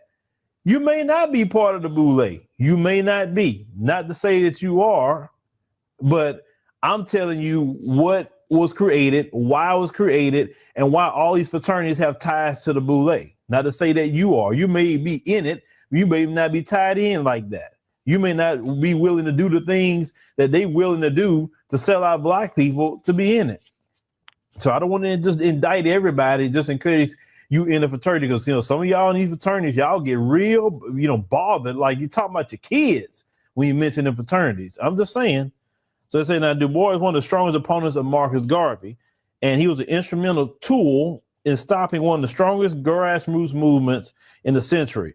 What was Garvey's plan, right? We all know this. His plan was to take as many Africans from America and start a settlement in the nation of Liberia, and then help the new nation produce and control their own rubber crops and other industries in natural resources, okay? So Marcus Garvey, he stated that if the oil of Africa is good for Rockefeller's interests, if iron is good for Carnegie Trust, then these minerals are good for us. Why should we allow Wall Street and the capitalist group of America and other countries exploit our country when they refuse to give us a fair chance in the countries of our adoption? That's the same thing I talk about today, is that you got China in Africa, the United States won't get out, Russia want to be in there, everybody want to be in Africa, getting all the resources. Well, what about Black Americans? Why aren't we there even making any kind of business? I've talked about this so many times. Marcus Garvey continues to say, why should not Africa give to the world its Black Rockefeller, Rothschild, and Henry Ford? He's right. Marcus Garvey understood that we cannot be a people without any kind of power. Wealth brings power, and the wealth is in Africa. Here, you're going to be sabotaged. Look at all the Black men that get money. What happens to them in the end a lot of times? It don't end well. Didn't Eddie Griffin say on Vlad TV that they always got to have an asterisk by your name? Because they either got to dirt you up or destroy you on any little thing. That's why when you Black men get certain amounts of money, you need to already have your escape plan out of this country, because eventually they may come for you, and when you even get wind of it, you can say, man, I'm out. I'm not going to put up with these people. Now, they said the 2 House Negroes made a bet that whites would come out on top and give a certain percentage of these greedy Negroes named Boule members the wealth they stole from Africa, right? So they say what's deep is that they didn't believe in African self-reliance and preferred to have whites give them table scraps instead of making the whole pie. Now, you have to understand the Boule represents the weakest element of Black people. Understand that. They are the Stephen of Django Unchained. You understand? That's them. They will protect the master. They will do everything they can. All right, because of time, we got to take it out, right? So now, this is where the presidency of Donald Trump is going to have bad effect, right? Or bad impact on the bourgeoisie, because Trump is not going to get their money. Now, that is not to say these bourgeoisie will not still receive funds or funding. They will, because bear in mind, these slave masters, their descendants, they are rich. Wheresoever the money is coming from to this bourgeoisie, to this African puppet, they are rich. It's coming from there. It's going to come from there because it is already a money that is piled out, that is wasting there. That is, it have accumulated over the years. So they're still going to get money regardless what, right? They're still going to get it because bear in mind, you're still going to have people in Congress that will work for these people to get the funds in order for these people to carry on the agenda. You're still going to have it. You're still going to have people in Congress. Despite Trump may say, hey, we're not going to support corruption. We're not going to give money to corrupt leader, this, that. It is still going to go on.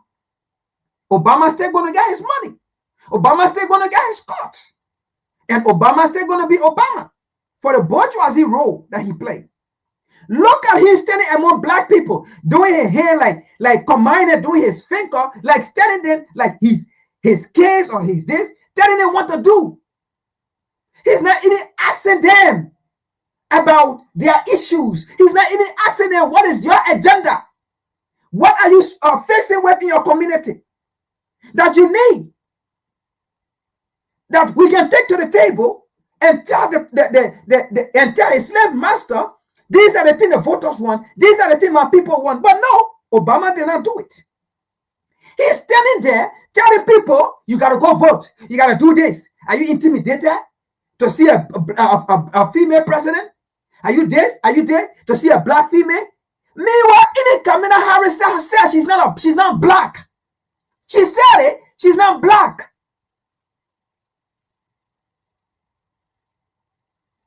But Obama being a bourgeoisie, he got to play his role. He never asked the people, what are you fixing in your community, in your schools, in your healthcare, in your organization?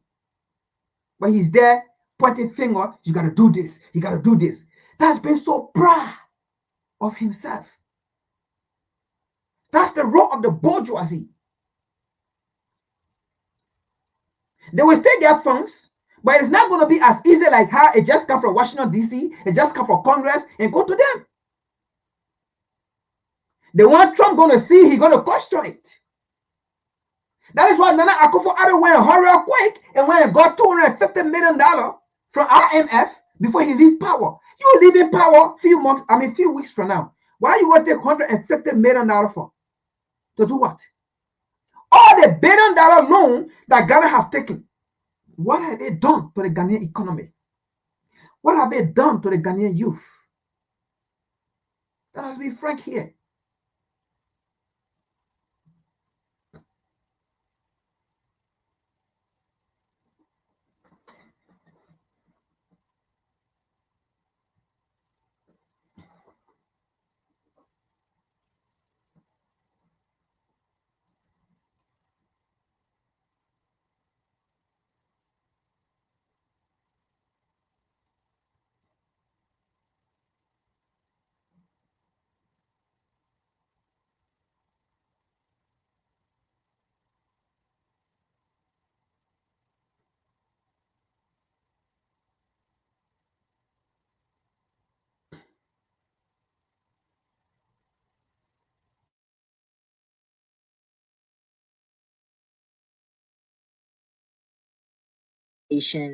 And I may offend some people with what I'm going to say, and I don't give a To all you Latinos that voted for Trump, I hope he mass deports you and your entire family. Whether you were here legally or not, you gotta go. I hope he does that. To you Black men who your fragile ego couldn't take a Black woman in office, so you either voted for Trump or you didn't vote at all, the police will now have carte blanche to murder you right where you stand. And when they do that, there's not going to be no GoFundMe's. Don't ask your family to ask us for shit. Just die. They can't afford to bury you. Dig a hole in their backyard. It is what it is. Wow. But don't So now you see what's coming from this lady Muff, this black woman, right? Because of Barack Obama, the bourgeoisie campaign measures. Are you intimidated to see a black woman become president? Are you intimidated to see a black woman rule you? So you see that stigma. So this is a stigma already now on a black man. This is a stigma already on a black man. Because over the years, over the century, black men have always been stigmatized. To disunite the black man and the black woman. You see the role of a bourgeoisie. And now we have most of our sisters who are running with this because they believe in Barack Obama. When Barack Obama vomit, they take it and lick it and eat it. See what is coming from her mouth against the black man. Not even thinking that, listen, I cannot say this against the black man. I have a black cousin or whatsoever, nephew, whatsoever it may be. I have a black relative maid. So what I'm saying here, in case it happened to him.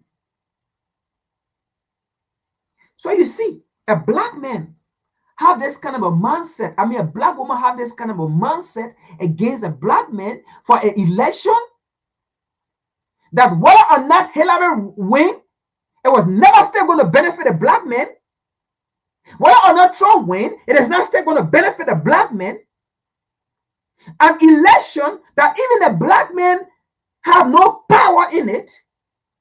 An election that made Trump win, not because of the black man, but because of policy passed by Democrats, because of policy passed, because of support of Barack Obama, Joe Biden, sorry, because of Joe Biden and Kamala Harris, that all nationality voted for Trump. Do you know how many Democrats of Muslims community voted for Republican? Why the Muslim community are not going against their men to say you voted for Trump, this going to happen to you. Why are they not doing it? Why the Indian community are not saying rubbish against their men?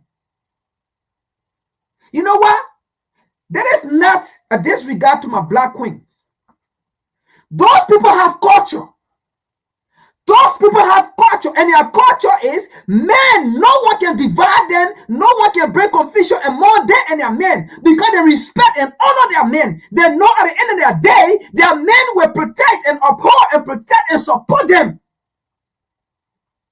But these are the kind of black women in our society who always have the notion I can survive without black men. I can do it without black men. And at the end of the day, you have one role to play. You are not a king, you are a queen. At the end of the day, you have one role. There's a reason why they made a black man the king and they made you a queen. You have to know your role. And you have to know the role of a black man. All people, they know that role. They are king, they are queen. And they know the man is the king. And they know that role, they respect it. It is the black woman of such will sit here and speak out garbage against the black man because someone did not win.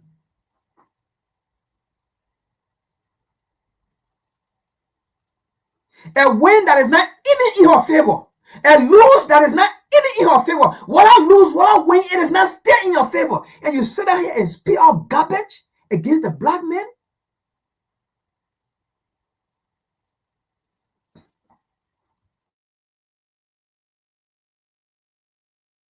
Expect sympathy. Don't expect protest in the streets. We're not doing that. Black women, we're done with. We're done.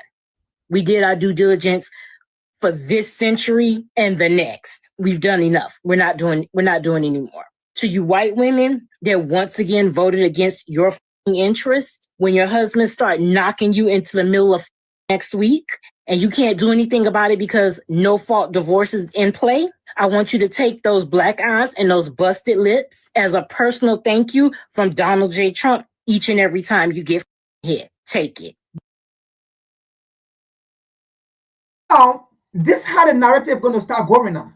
So it's going to be femininity now. So LGBT issue going to die down now. So you see how they push that agenda. It did not work. So now it's going to die down. So the next thing are going to be feminism. Oh, female. Oh, female. Oh, this. Oh, that. And basically, they're going to use the black woman to push their agenda. They are going to use the black woman to push that agenda. They're not going to use the white woman. The white woman is not going to agree because the white woman knows it's going to bring division in society while white counterpart, while white men. It's going to divide them because the white woman know her boundary when it comes to the men. The white woman know her boundary. The white woman know her boundary. The Chinese woman know her boundary. The Japanese woman know her boundary. Why always it is our that they always use against us?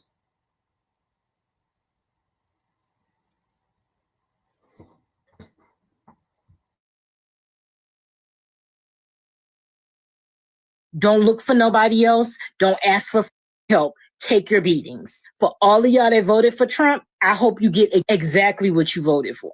Because the only thing he did was make America great for the people that it was great for from the beginning, white men. That's what he did. He couldn't run the risk of whiteness no longer being the default, not being allowed to fail up. So when you're bleeding out somewhere and there's a medical emergency and you can't get no help, women who voted for him, don't take it. You just got to die.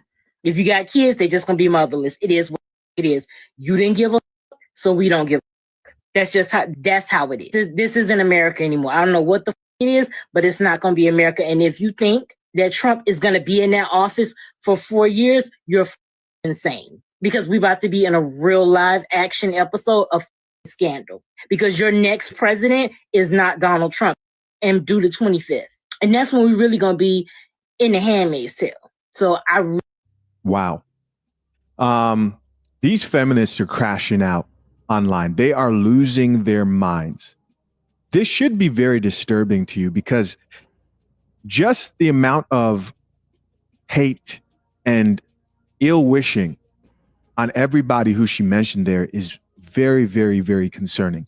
Imagine if I got up here and said that about any group of women, because you disagreeing with feminists in our modern day is already categorized as hate speech, right? Having a different type of set of values, having more conservative values than a lot of these chicks. Go look. Sorry, folks, we have to address an issue here, a concern. That is what this podcast is about. All right. So, Mason and Blum, I'm going to read what she said here. All right. So, that's what it is about. So, she says, these women are angry. I don't, understand that they will burn down the entire village. Okay, so we'll pass by that. That is not what I want. All right. All right. She says here, black men will need to apologize. Black men will need to apologize to black women if he wants black women to agree to truth. Now,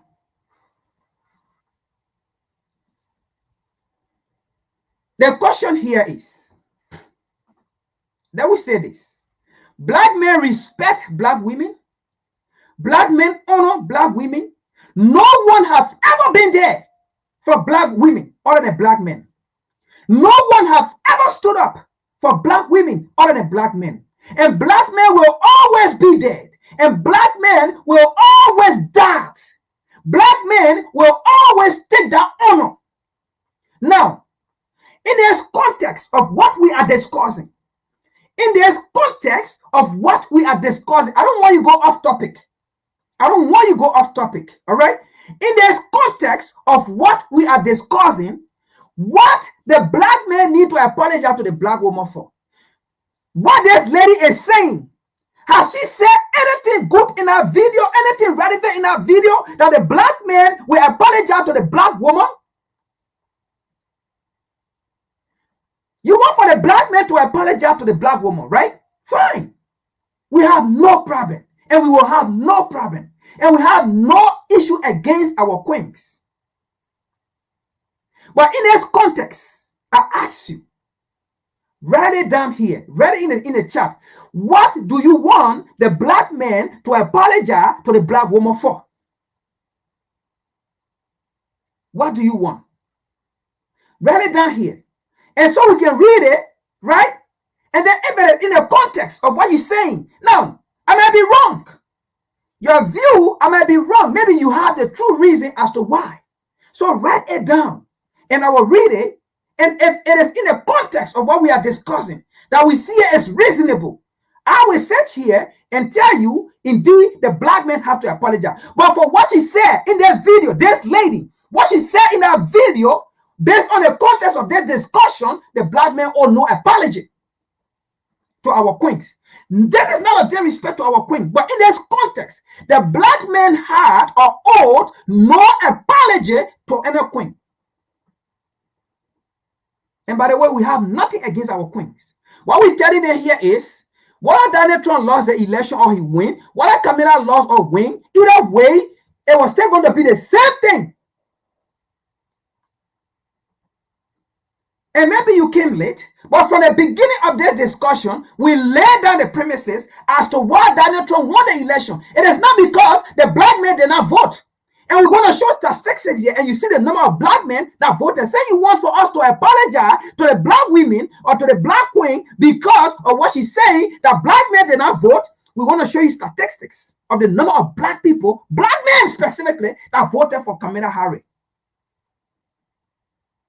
Do not fall for the narrative of the bourgeoisie like Obama to say, because I know you are going by this narrative because of what Obama said. Are you intimidated to see a black woman become a president? Are you intimidated to see a female become a president? Do not go by that narrative. And that's the same thing we continue to discuss. We sat out here and make it clear. Donald Trump won the election not because of the black men. Donald Trump won because of the bad policy of the Democrat. That's what we want you to look at. Go back and do some research. We want you to look at the reason as to why the Democrat lost that election. We want you to look at it. It is not because of the black men. Do not bring confusion between the black man and the black woman. Don't do it. Do you know the number of black men that voted? I mean, white men that voted for Trump? Why can't a white woman go and blame them? Why can't a Chinese woman go and blame their men for voting for Trump? Why can't the Japanese women go and talk to their black men, I mean to their men that voted for Trump? Let's go on all nationality. Why can't they do it? And you want to rely on the narrative of the bourgeoisie to bring confusion between you and the black man? We have no reason. I mean, if we are wrong, we will take an apology to our queens, to our black women. But do not bring the value of the black man down. Don't do it because of some feminism. Don't do it. Men, we are men. We make decisions.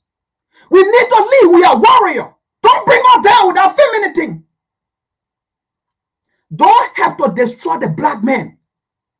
Because the black man is there to protect you, to fight for you, to die for you, and will always. Do not let that agenda of feminism to bring your black man down. Don't do it. It has destroyed black society. It has destroyed black nation. It has destroyed black race. Don't do it. Don't fall for it.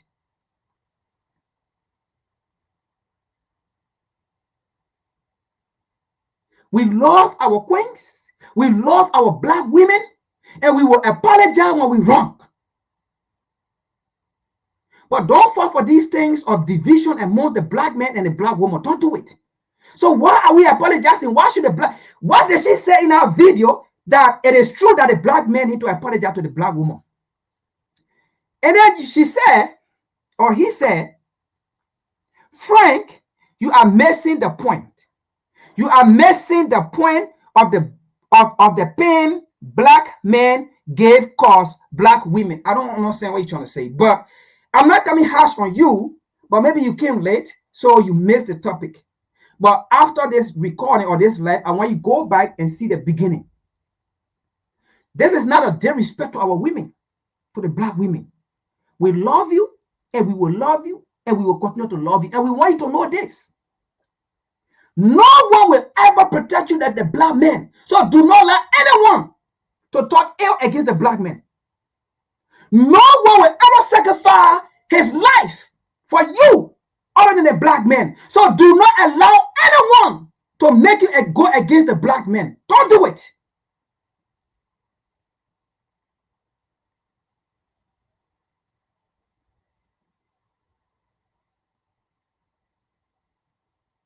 Don't do it. So in the context of what we are discussing, what is there that the black man need to apologize to the white woman, I mean to the black woman? Don't make us seem that we are arrogant. Don't make us seem that, don't go with our narrative that we are afraid for a female president or a female to lead us. Don't do that. Don't do that. Don't make anybody to make you go against your black man. Don't do that.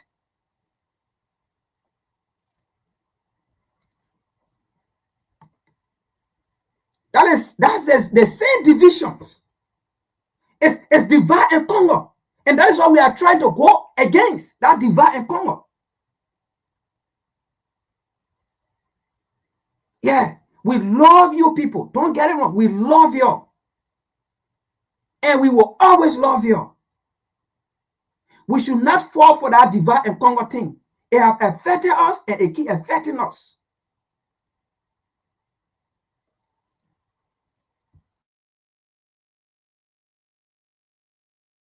At you crazy. But I want you to see what a lot of these chicks are getting away with saying, wishing death on black men, wishing harm on other women who disagree with them. And I get it. The elections did not go your way. But do these chicks understand that this exact same mentality response is why people think a lot of feminists are just toxic? I've personally spent most of this election speaking out against people who are like, divorce your husband because he may be voting different than you. There was a chick who didn't want to take her grandma to the polls because she was going to vote for Kamala Harris. And I'm like, man, hold on. Like you're going to break up your family, treat your grandparents horribly because you disagree with their viewpoint on this situation. And they'll also wish death on them. That's ludicrous. Just take the L and drink the coffee. Drink the coffee. It'll make you feel better. Again, if any man said this on TikTok or any other very liberal social media platform, they would be blocked, banned immediately.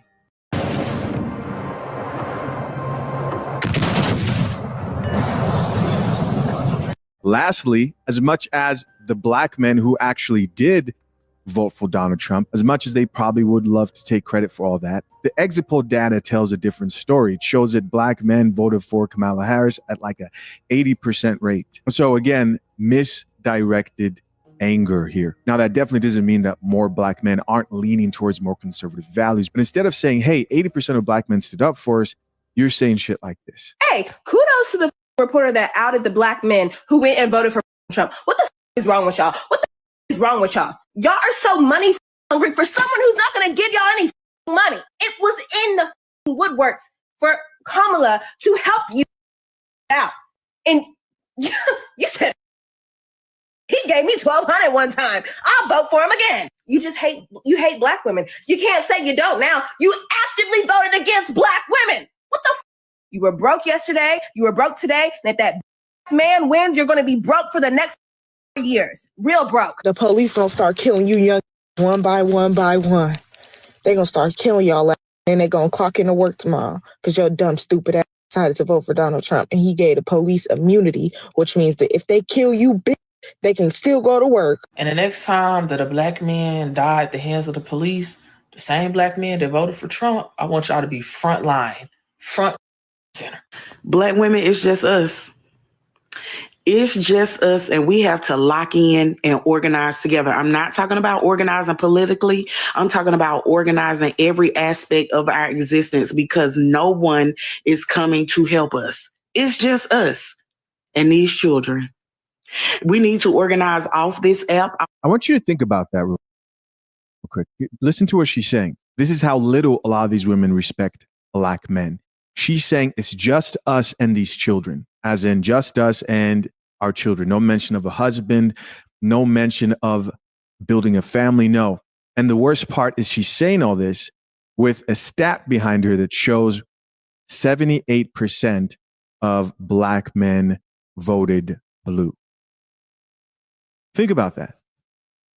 It's this mentality that causes failure. This lack of understanding how much unity and power there is in showing respect to your men. Congratulations to your men who did back you, but instead they're doing this. Off any app, no Facebook group or nothing, anything that can be infiltrated. We know.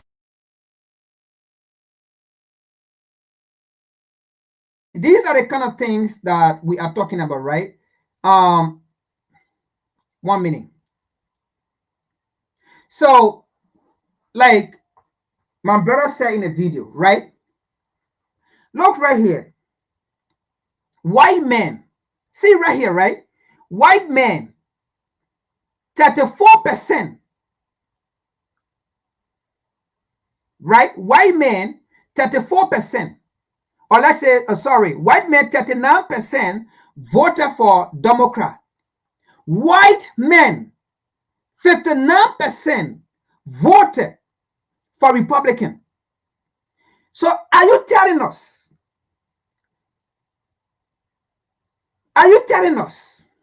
in America here, there are only 39% of white voters, men, for Democrat? Are you telling me in the US here, there are more Republican than Democrat? No. Most of these Democrat white men voted for Donald Trump. Most of these Democrat white men voted for Donald Trump. And the reasons to them, most of them, I don't want to sound racist, but most of them, it was not because of racism. Some of them, it could be, but some of them, it was not. Some of them was the bad policy Joe Biden and Kamala Harris had. Some of them did not support the war in Palestine and Gaza. Be realistic with that. Some of them did not support the war in Ukraine. Some of them did not support the billions of dollars that is being spent in Ukraine and not in the American economy. The billions of dollars being spent in how they call it, on Israel to win war, to invade Palestine and Gaza. Get that fact clear. Some of them had the heart of a human being to see another human being being suffer in the hands or from the support of American taxpayer money. Some of them did not like it. They crossed over, they voted for these people. But you will not see the white woman come on air on social media to denigrate or curse or say all kind of things against their men. Now, 47% voted Democrat, white women. 47% voted for Democrat. 52% white women voted for Republican. Now, again, some of these Democrat women also voted for Republican. Some of these Democrat women crossed over and they voted for Republican. As you can even see, there are more white women who voted for Democrat than white men, right? You see the chart here. But some of these people also voted Democrat, voted for Republican because of policy again. So these people are voting based on policy, one, based on their race, based on their culture, their society. Which other way the result go, you don't see them coming bashing their men. As you can see here, most of their men voted for Republican. So you see right here, 59% of their men voted for Republican and 52% white women voted for Republican. So you don't see them coming out saying, why you voted for Donald Trump when you die, if you died, if he this, if he that. They don't do that. Now, come to the black men. The black men, 78% voted Kamala Harris. The black men, 78% voted for Kamala Harris, Democrat. 20% voted Republican. Now, look down here. 7% black women voted for the Republican. Now, it is just 7%. So, all the whole issue going on here, oh, black men, oh, black men, oh, black men, it is just what? 7% black men, 3%. Because 20% black men voted Republican, right? Now, let's do this. And some of these 20%, right? Some of them are already Republican long time, years back. It is not just today. Some of them have voted Republican. So it is not just this election that's these men started voting. Some of these men started voting for what? Republican. Out of this 20%, you already have pro-Republican people who are actually Republican, not Democrat. Out of this 20%. All right. So that means the 2%. That's the 3%. Because as you can see here, 78% voted Democrat, 20% voted Republican. And then you see the women, 92% women, black women, voted Democrat, and 7% voted Republican. Now, it's just 3% different, right? So let's do the math. If there's 3% that voted for Republican, that make it 20. If there's 3% if there's 3% of black voters right, to the Democrat, could I have made Kamala Harris to win the election?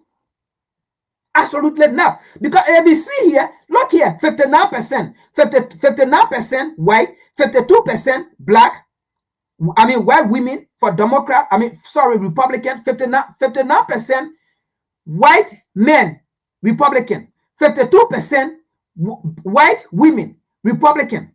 Now come down here. 54% Latino men, Republican. Come down here. Latino women, 37% Republican. Come down here, right? All other races, 45% Republican. So the 3%, even if the 3% men who have voted for Republican, for Democrat, that could not still bring Kamala Harris to power. So why are you bad-mouthing the black men? And you see the naiveness about how, sorry to say this, but this is WCC. We don't care whether she's who. We don't care whether you are a black person. If you're on the wrong side, we will address you. She's being naive. She had a chat. You see how naive she is? Put a chat behind her, but she could not interpret the chat. How can you be so naive? So the 3% that did not vote for Democrat, if you allow 3% vote to the Democrat, You think the Democrat was still going to win? Kamala Harris was still going to win? Absolutely not. Now, why can the Latino how they call it, women say, hey, you voted for Trump, 54%, and then the Latino women, 37%. You know, like, why couldn't they do it? Why couldn't the Latino women come and bow off the men? Black women, stop this division. It is divide and conquer. Know how to organize. That's why people come to us when it's time for a movement. Let's move for ourselves. And if there's another Black woman who like, I ain't on that, bye. We're not spending another moment convincing anybody of our humanity. Where has that gotten us? We have the organizational skills, we have the mental fortitude and the know-how to lock the in and do what we need to do for ourselves and these kids. It's us. Ourselves and these kids. No mention of uniting with the 78% of men who decided to support you. Do not get it twisted. You will always lose when you're up against a team, whether that's a family, whether that's in business, anywhere. A team of like-minded individuals who come together to accomplish a goal versus lone wolf mentality, broken families. You will lose against that. I'm gonna say this, I'm gonna let it ride. Black women for the next 4 years, we're not coming to nobody rescue. We're not marching on nobody's behalf. We're not doing none of that. We're gonna let it ride. Black men, I'm sorry, we ain't got your back. People of color, I'm sorry, we ain't got your back. Because people of color don't even want to be considered people of color.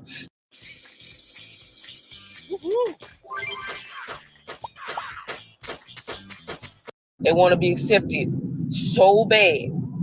So bad. Even when a man tell y'all that y'all are lesser than, y'all still go vote for him.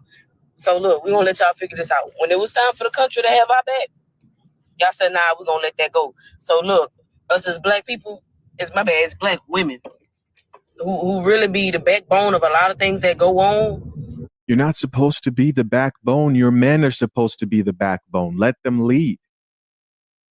See, this is where I have strong opinions when it comes to how a lot of these feminists view leadership. You hear that? We are the backbone. If you have a family, if you're a father, you are the backbone of your family. If you plan to have a family, make sure you find a woman who does not think of the world in this way. And don't listen to the excuses of, I've had to be this way all my life. You need to learn to cooperate with a man. I get it. But this very hateful wishing of death, all this crazy stuff, you will not find any video of me wishing any person I disagree with, man or woman, wishing them death.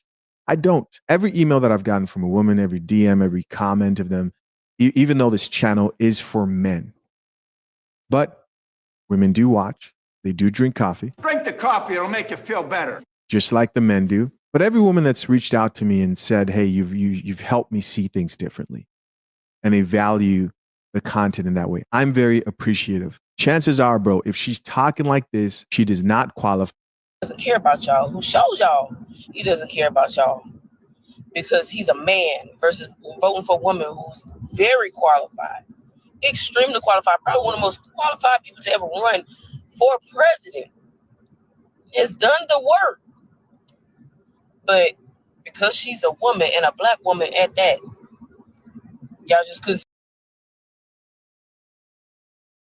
So you see where this is coming from? Because she is a woman and a Black woman as that. You guys are intimidated. Now, this is because of Barack Obama. This is because of Barack Obama came in a Black community and left that meshes and left that divide and conquer campaign with us. And the statistics say the chat are there, but these queens are not looking at the chat. So the 3% of Black men that voted for Trump, those are the 3%. So they are not looking at the 78%. And the thing about it, out of 100%, 78%, for example, voted Democrat. Only 20%. And out of that 20%, the truth of the matter is that 20% all were not Democrat. Most of them were Republican. You have black Republican in this country. You can't disagree with that. And they will always be Republican and they will vote for Republican. So the 20% that voted a Republican, not all of them are Democrat. Majority of them are Republican. Henceforth, they vote a Republican and they will always be Republican.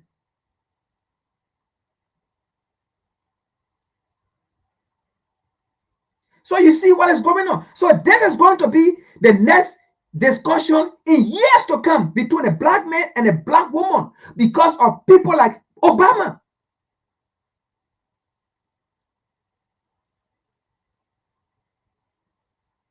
We got more work to do because our society, our community, our war is polluted with divide and conquer. And you see how that you intimidated because you want to see female president, you want to see a black woman, you want what?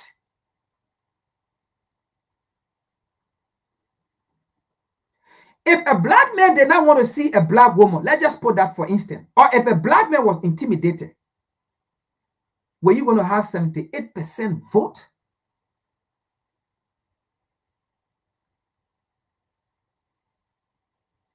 Black women, you guys got to stop this. Don't do it.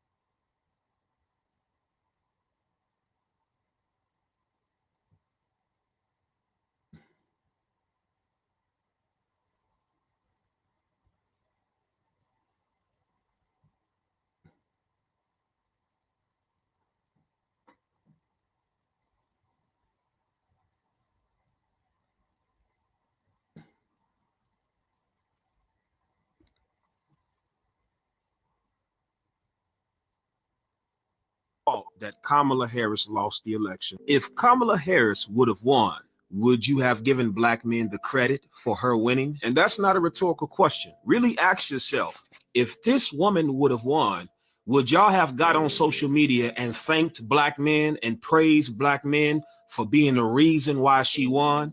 No, you wouldn't have. So why are black men getting the blame for her losing when the majority of black men voted for Kamala Harris? I know exactly why. Because black women are scared of white women. Black women are scared of confronting the very group of people that they have ignorantly believed to be their allies for the past 50 years, when every time these so-called allies of yours get the chance to prove if they're loyal to you, they always show you that they're not. While many of you sisters have been deceived into believing there's some sort of unity amongst women, white women vote their race over their gender. White women vote in favor of white supremacy over women empowerment. The majority of white women voted for Trump this election, and back in 2016 when Hillary Clinton was running for president, the majority of white women did not vote for a white woman either. They again voted against the women coalition. But many of you sisters, you get online and turn to America's favorite punching bag, black men, your own brothers, the only people who have been with you the entire time through all of this. And you turn on black men in spite of the facts, in spite of the statistics, but you're silent, you're quiet when it comes to placing the blame where it should be placed. In this fake false alliance that you thought you had. Here's the takeaway from all this. Black women, you should learn from white women. You should learn that it is more advantageous for you to side with your race versus siding with your gender. And white women understand that very well. They understand that to ensure their survival, they have to side with their race over their gender. They have to side with their male counterpart. No matter how much they try to get online and talk about him for all his flaws and his many evils. They know at the end of the day, there is no success or continuity of their people without being unified to their male counterpart. Black women, black men have shown you time and time again, we here with you. Whether right or wrong, I don't agree that we voted for Kamala. But listen, we right here with you. It's about time we realize we got to come together. All that woman empowerment is nonsense. We got to come together in unity, in love, in order. And that's what they fear. And that's why society is hell bent on keeping us divided from each other.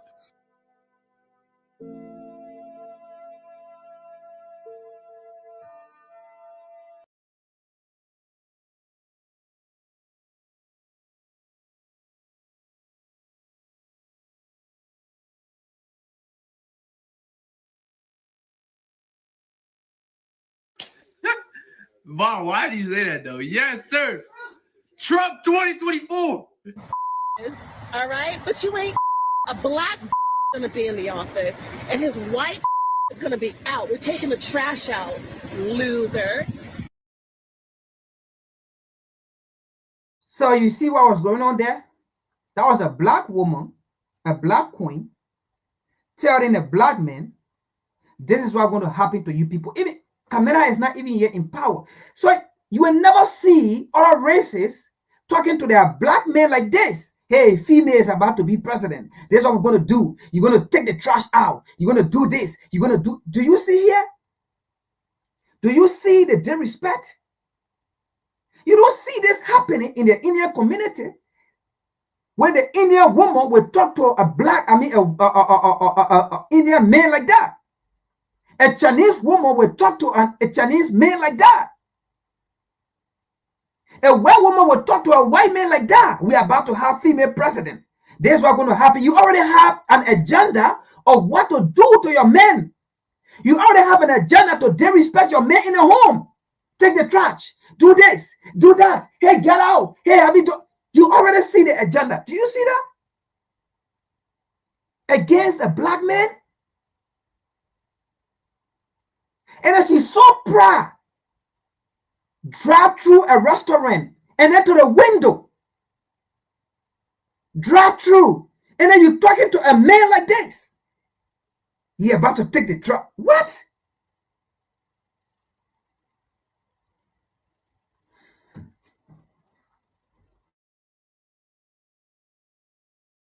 You know, it is sad, man. It's very, very sad. All right, we're in power now. Have a nice day. You have a wonderful day on the 5th, okay? You're going to lose. Okay. And your leader, Okay. cult leader. Bye-bye. You dumb. From what I hear, this hat would say otherwise. Trump's America now, boy. It sure is. Guys, it really looks like social media got these people losing their minds over the fact that we got a new president. And I'm pretty sure I do not have to tell you what group of men they're looking to blame for this. So the first thing we're going to do is establish in this first video that it wasn't just black men. Let's get into it. No, baby. See, I'm not going to let y'all put something on black folks that don't belong on us. 12% of black people voted for Trump. That's the same 12% that voted for him in 2020. But look at the Asian vote, look at the Latino vote, and this other vote. Y'all swung y'all tails right on over to the Republican side. So when I say black folks didn't do this, y'all did this. You can't blame us for what's coming for y'all. Our men didn't do this.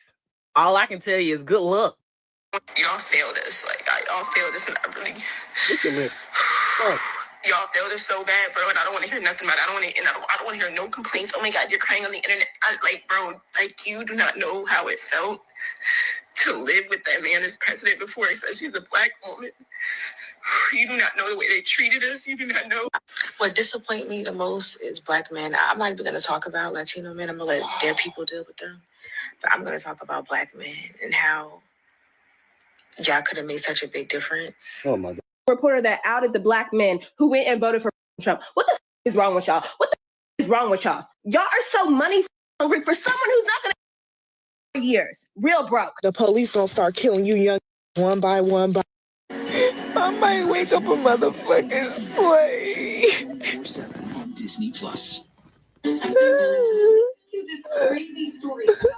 Y'all, like, why are y'all Trump supporters? Like, why? This is a fraud. I knew it didn't. So I texted my baby daddy this morning and asked him if he voted, and if he did vote, who did he vote for? And his response was, I have 2 black daughters. Who the fuck do you think I voted for? Type shit. And that right there gave me a little bit of relief that I did not reproduce with a fucking idiot. Okay. A complete idiot. Whatever. But I'm going to be nice to him for the rest of the year. So my mom... Folks, did you see that statement from her?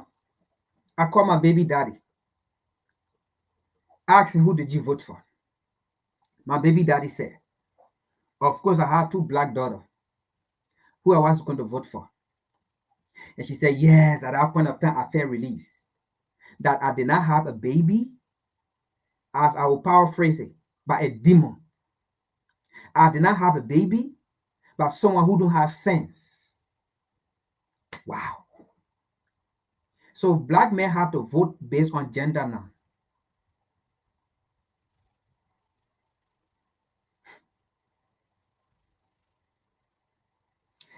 You see, these people have made the black family disorganized. But you will never ever see this happening in the Indian community. The man, now this is not to say the men do not value or respect the man, I mean the woman. No. As a matter of fact, you know, the work I do, I work with different nationality. I met with one of my clients as I was doing an assessment just 2 days ago, by the way. And the lady said to me, how was the election? And you know, you're meeting a client, you have to be very careful. You don't go there with politics. But however, she asked me, how was the election? But me being frank, I know me.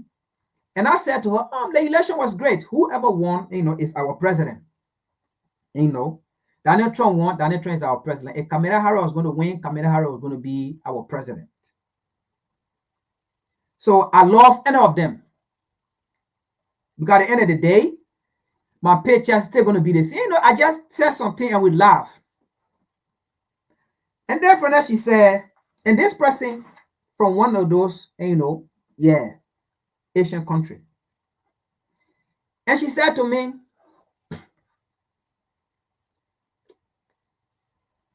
my husband said, I'm not going to say who they must vote for, but my husband said we should vote for this, and that was it.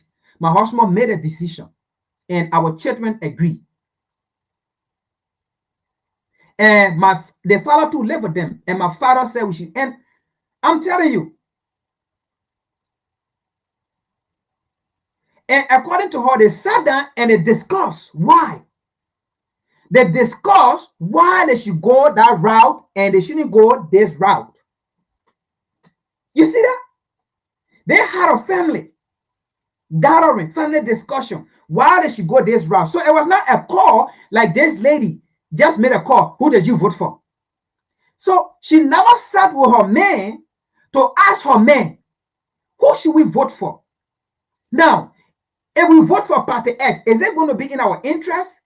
We have children, we have black children. If we vote for Party B or Party Z, what will be the repercussion? What will be this? What will be this? Nothing like that. What is our agenda as a black person? You know, I want to listen. But she didn't do it. She just called the man on phone. Who did you vote for? Not even asking the man, why should we vote? Who should we vote for? What is our agenda? Nothing. But you see the other nationality, they sat down and they discussed it for their interest. And one of the things I stood up, her father said, The father did not call a country, but looking at them, they're from one of these Asian countries. But the father said, my country have a war. Because they themselves, they were being skeptical of what to say because they don't know who is there, right? Just as I was skeptical too. So we are skeptical. The father said, there is a war in my country. And I know who support the war in that country, my country. And I got my family there. And my family are struggling, are suffering. And not just that, but my people are dying because of a support of a war. So you see why those people voted for who they wanted to vote for. So you see that reason. Do you see that reason why they voted for who they voted for? And then he said, I want peace in my country. I don't want war. So you can't support war in my country. Instead of supporting peace, you're supporting war. And that is why we voted like this. So you see the reason why they voted. That's just one example. But all the other races, they have a reason. They sat down with their family, they discussed. And that is why you are not seeing anything on Facebook, oh, the white man, or the Chinese man, or the Indian man, or the Japanese man, or the Australian man, or this, or that, or that. There are different nationality here. You don't see the Muslims saying, oh, the Muslim man, this, or this. No. All of them voted because of a reason. And the Democrat know, but the Democrat don't want to talk about it. They want to shift blame. Obama know that, but Obama going to use you people. They say, oh, you know, the black men always ignorant. We can use the black man and create chaos and then put their thinking that way, and then they go with it. It got to stop.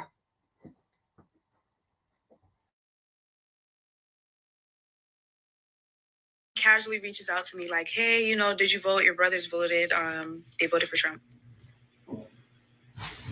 I need people to know that whether you blood, family, we close friend, if you're a Trump supporter of any kind, Okay. I want nothing to do with you. I'm literally contemplating my entire marriage right now. Right. Because my wife voted. My wife voted for Donald J. The lesbian. No way. We've definitely been talking about studs and lesbians going their own way. Even the studs are sick of these women. 3 head shaving tips that you're probably messing up. Tip number 1, avoid using razors on your head. I might get some violations and I may offend some people with what I'm going to say, and I don't give a f. To all you Latinos that voted for Trump. And they did as he intended. Stallion who done slept with over, she went and got Megan Thee Stallion, the industry hoe who done slept with over. She did not go get upstanding black women to come talk to upstanding black people. She went and got Glorilla, talk about Moose Knuckles. She went to go get Cardi B, who cheat on her husband. She went to go get Megan Thee Stallion, who done slept with over. She went and got Megan Thee Stallion, the industry hoe who done slept with over. Oh, she went and got whole. All right, even though that's Charleston right there, so that's what he's known for, right? But let's discuss this. All right, he might be playing fun or being a comedian or something, but let's discuss this. What he's saying down there, it makes sense, right? And that's the reality of America.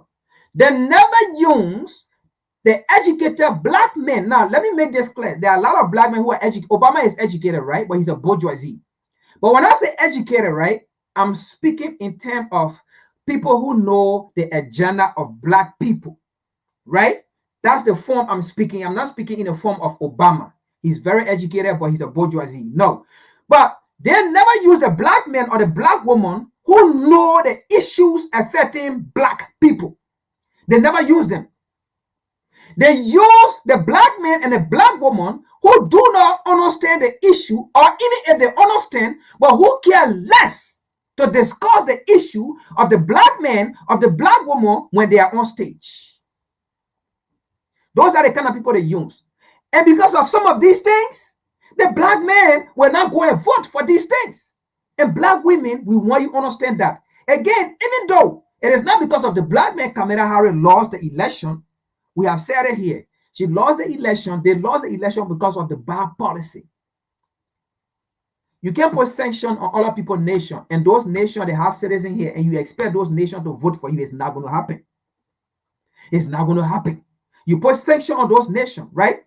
And the people in that nation, they suffer. And their citizens are here. You put more restraint on them. They have to work now overtime to support their people in that nation.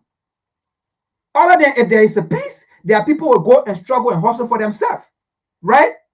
Those citizens will vote against you. Black women, we want you to understand this. Don't blame the black men.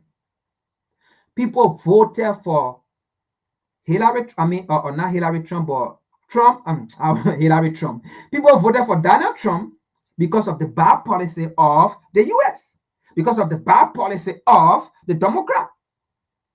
People voted for different reasons in this election.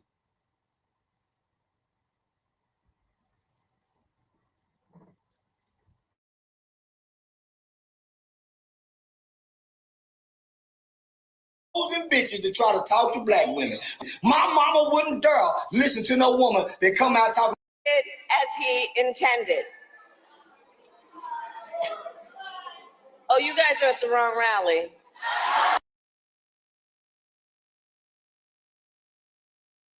Now, let me make another point here. Some of the white Democrats that you saw voting for Trump, it was because of this. Did you remember during the campaign? They had two white boys who went at this rally right here. This rally Kamala Harris is at talking. Two white boys went there. They went there, and as I will put it, they are Christian. They went there to talk about Jesus Christ. Kamala Harris left there and said, and in fact, Kamala Harris bullied them, and her supporter stoned these boys, ran behind them, slapped them, and Kamala Harris told them, you are at the wrong place. Because Kamala Harris did not want to listen to those white boys. And those boys, I think they were teenagers, not even teenager, high school student, or even middle school, if I may put it. Because I watched your interview, and they even interviewed them the next day because I was on a case.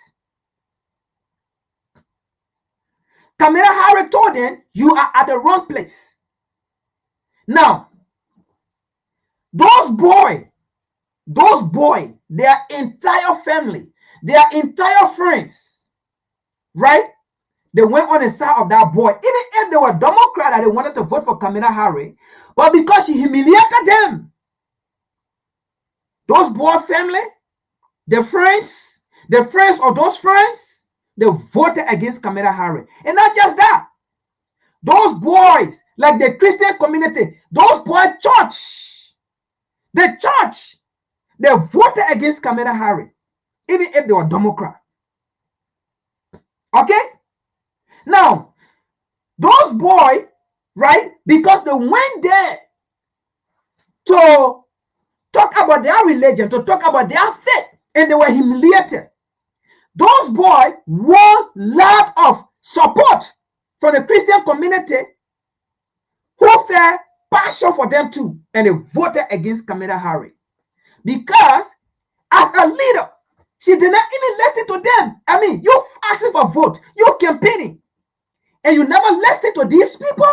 That just means if you become president, you're going to be arrogant and stubborn. Because these are teenagers. You never even listen to them, and you have teenage children. You have teenage or grandchildren of the age of those two boys. Black folks, pay attention here. Don't blame people's mistake to go against your black men, because your black men will always support you. Only the black men will be there for you. Do not bring division between you and your black men. Do not make the black man to be the feminine and you be the masculine. You are a queen, play the role of a queen, and that a king play the role of a king.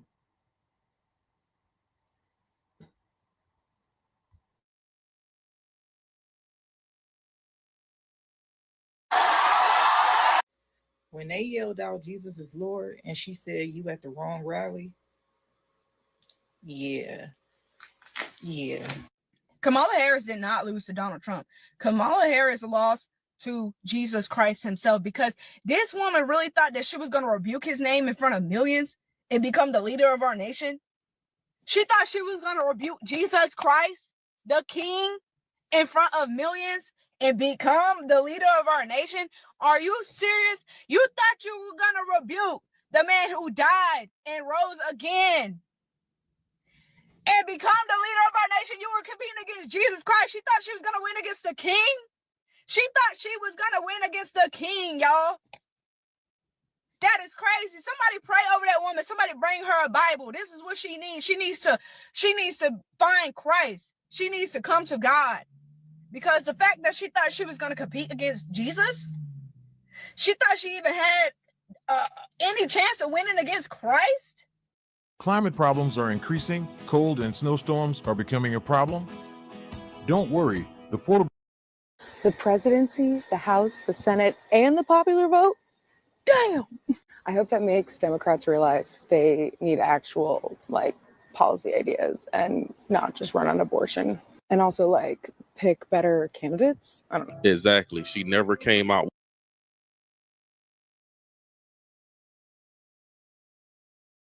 So, you heard in the video there. Now, this is not like she's comparing Donald Trump to Jesus Christ, right? But her analysis here, right? She's trying to say someone went in there to protect their religion, their faith. And you took LGBT over their religion. When their religion, their faith is saying two men cannot lie down together is a sin. Two women cannot lie down together is a sin. And I believe if Kamala Harris is a Christian, she knows it. And she put these two boys out and said, you are at the wrong rally. You are at the wrong place. You think those Christian community was going to vote for you? No. Because they saw Donald Trump when he was a president, he held a Bible during COVID. And said COVID did not come from the sky, did not come from heaven. COVID was man-made. It's not made by God.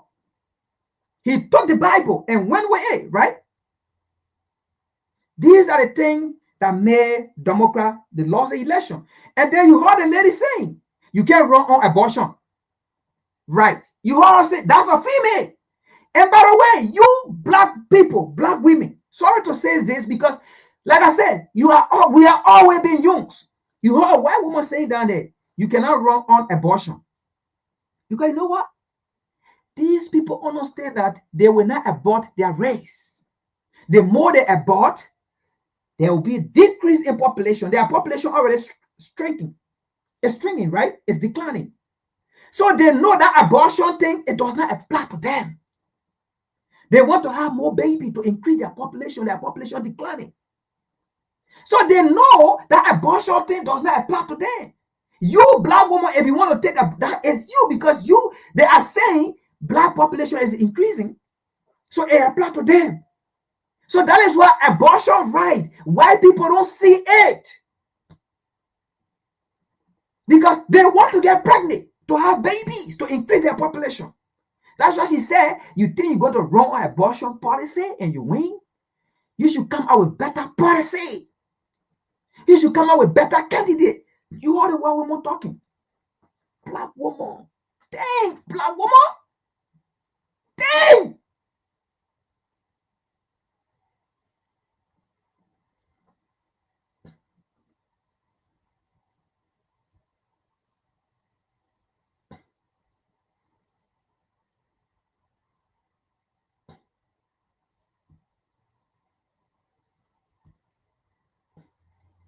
Now, let's look at this last article. All right. This last article will summarize almost what we say again when it comes to the interest of the colonizer, the oppressor, right? Now, British ex-colonies should be more grateful, says Tory leader, hopeful. Let's see this. Robert Generic said, Commonwealth nation owe Britain a debt of gratitude for promoting peace and prosperity. Now, this came about when the Commonwealth of Nations, now when we talk about the Commonwealth of Nations, these are nations that was colonized. If you were never colonized, you will not be part of the Commonwealth. If you are colonized, if they call you a Commonwealth nation, that means you were colonized and you stay a colony. That means when you are getting independent, your colonial master came to you and said, listen, even though you are getting independent, but we still want to control you. We're still going to give you name. You're going to be part of this Commonwealth where we're going to dictate to you. That is what Commonwealth is for. You are not free. Okay? Basically, you are not free. You are still a colony, honor your colonial master. So now, this Commonwealth of Nations grouped themselves together to talk about reparation. Right? Now, the same way Joe Biden said he do not support reparation. Now, to the so-called Negro leaders, and to you that believe in Obama, have you ever heard Obama come out to speak about reparation for black people interests? If he can speak for a colonial master to get his paycheck, if he can come to our community to tell us you are intimidated, XYZ, whatsoever, to create issues among us, why can he go to the white people, to his slave master, his colonial master, and tell them, my people need reparation? As I fight for you, I'm also fighting for my people. So the Commonwealth of Nations came together to talk about reparation for all these colonial nations. Reparation for these nations that colonize these nations. And this is what one of the descendants of the colonialists, one of the benefactors of the suffering, the dehumanization of African people and the colonization of African continent and African nations. One of the descendants came and said, we, the Commonwealth nation, we, the descendant of the slave,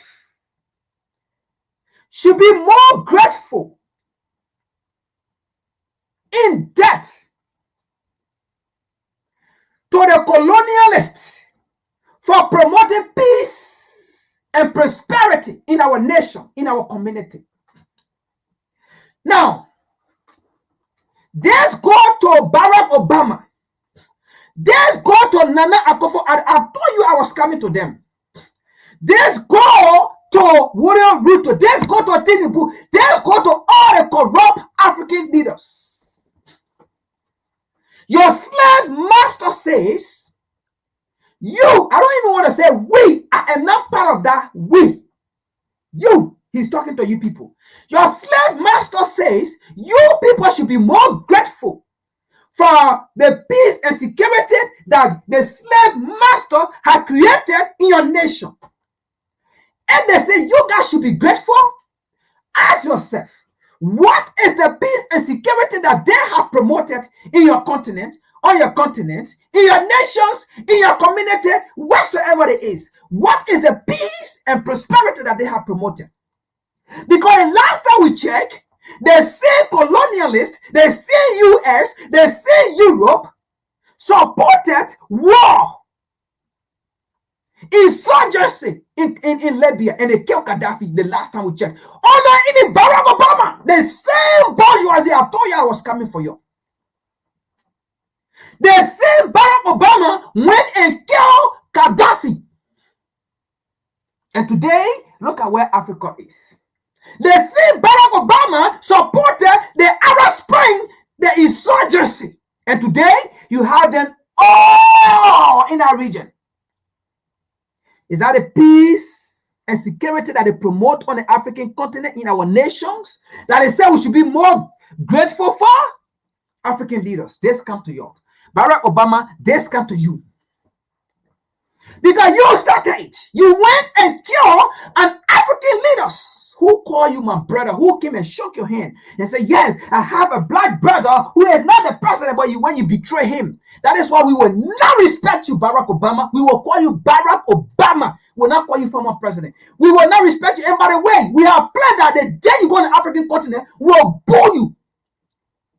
The same way we'll boo your slave master, that's how we will boo you, Barack Obama.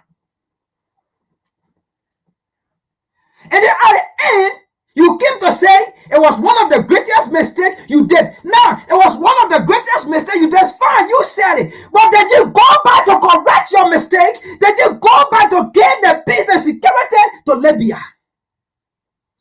Did you pay reparation? Did you own to it? You are a sellout. And this is why these people will always continue to insult us.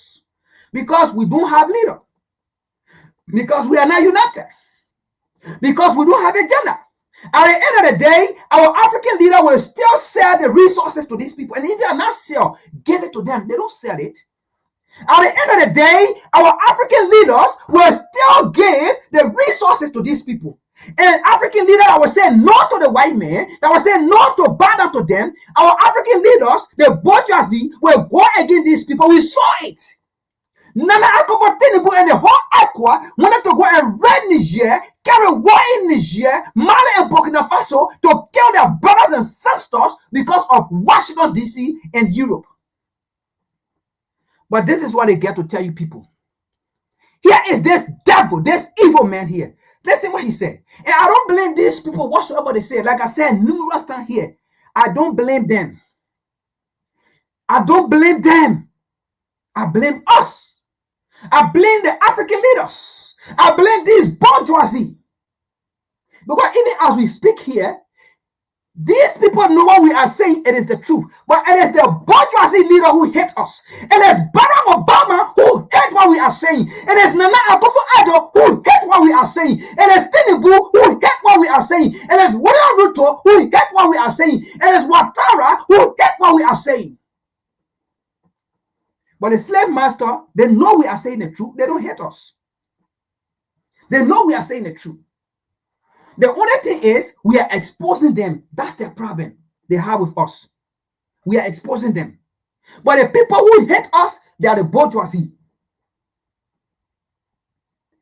Britain former colonist should be thinking they are all imperial master rather than pressing for slavery reparation.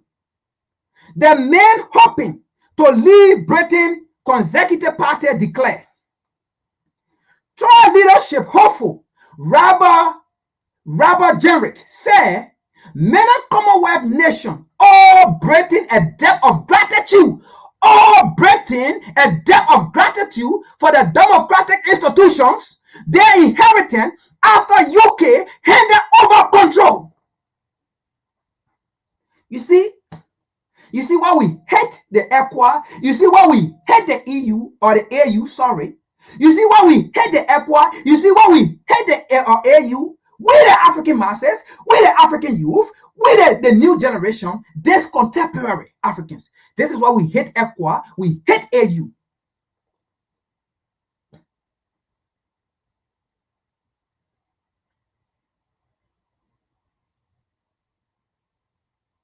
Because we do not have agenda. Because we are not united.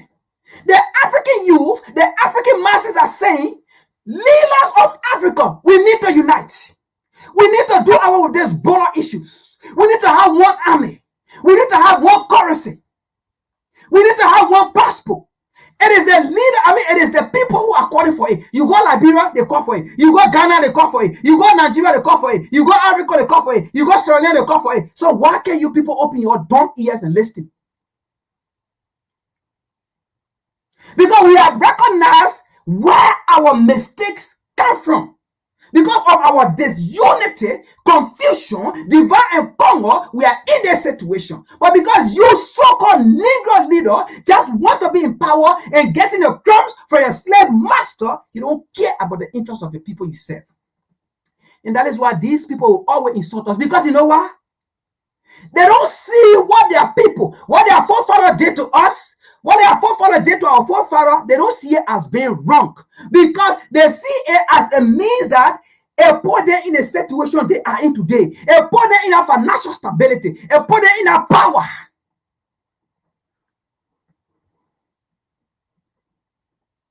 To the extent you go to them to go borrow loan. You go to them to go take loan. You go to them to go beg them. You go to them to beg them about democracy. That is why they say you should be thankful, because they gave you democracy. That is your reparation. Nonsense. Let's continue. That is why even in America here, Joe Biden said that up in more, he do not support reparation. You think these people will they will take responsibility of what their forefather did? Then that means they are judging their forefather. Some of you so-called Negro, all Africans, some of you will sit down and denigrate and look down upon your forefather. The hard work they did, things they left behind, you look down on them.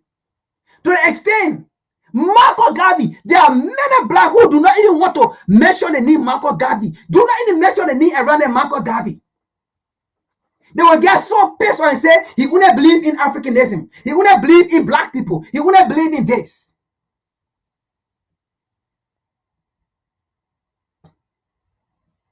But you see, these white folks, they will never ever take responsibility of what their forefather did to say, oh, we're sorry, our forefather did. They will not do it. Because they are saying, had it not been their forefather did it to us, they was never going to be in that position. Maybe if we had even been the other way around, they could have been in a position suffering, and then we in a position to where they are.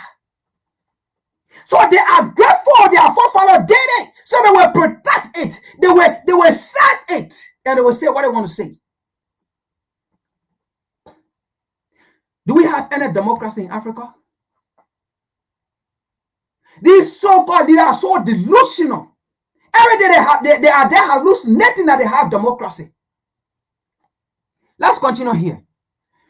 Derek, who faces up against Kimi Brundage for the trial crime this weekend, acknowledged the British Empire was complex and committed crime. He acknowledged, listen to this.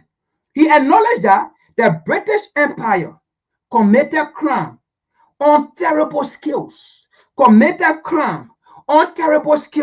including slavery, the displacement of African people, and military aggression.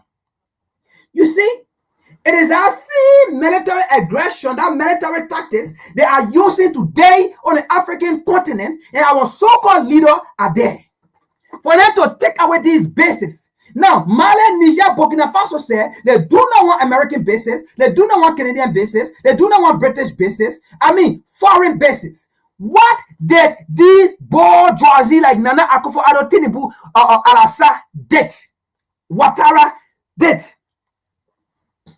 They went against this nation, put sanction on this nation, and then asked their colonial master to bring their bases in this nation, into Ghana or Niger, let's say Ghana or Ivory Coast and Benin.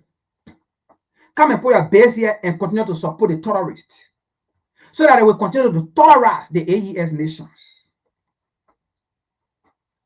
But you see, Nana Akufo-Addo, just bear in mind, you're going to leave. You are putting Ghanaian life in jeopardy. You are putting West Africa in jeopardy. Okay? In a hard zone. Because just imagine, you're going to leave power. The next man that will come will not going to do what you did in your leadership.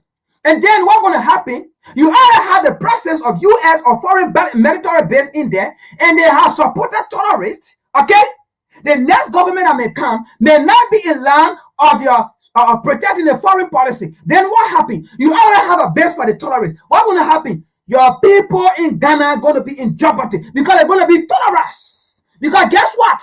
Guess what? The same way they did to Mali, Niger, and Burkina Faso supporting the tourists, that's how this colonial nation going to support the tourists, okay? And they will tolerize your country, they will tolerize your people. If you can remember, Abraham Traore said it. The mistake we did, we have recognized it. The mistake our past leader did is affecting us. And we are taking away these military bases. And then you are calling these military foreign bases to come and establish bases in your nation. What we experience, you're going to experience the same thing. That means there will be a leader that will come in Ivory Coast who will not support this, who will be a Pan-Africanist. Guess what? This colonial nation will support the tolerance because it's already a tolerant base, and they will tolerize your country, they will tolerize your people, they will kill your people, they will destroy your people. Because you see the attitude of these people. So continue to be bourgeoisie. Let's continue here. Trump leadership hopeful, Robert Generic said, many come. Okay, I read that. Let me not repeat myself. All right, let's continue here. He said, okay, but writing in the Daily Mail, he said the UK should be proud. Listen to this. Listen to this. After you have humiliated Africans, you kill them, you torture them, you rape them, you castrate them, you breed them, right? You had them on plantation as sex slave, because not all Africans were on a plantation, on a cotton, a sugarcane. Some of them were on sex slave plantation. Where these, in fact, Thomas Jefferson was one of them. James Monroe was one of them. They had these women, okay, in their compound as sex slaves, having sex with them, getting them pregnant, okay, and then having babies, and then selling the babies. Sex slave plantation. You have all these things. You bring them, you have them as barbecue. You feed their babies to alligator. Your alligator, you feed their babies to them. Imagine that. Imagine those horrible things you did. You devil of a race. But see what I said here. He said the UK should be proud of its achievement.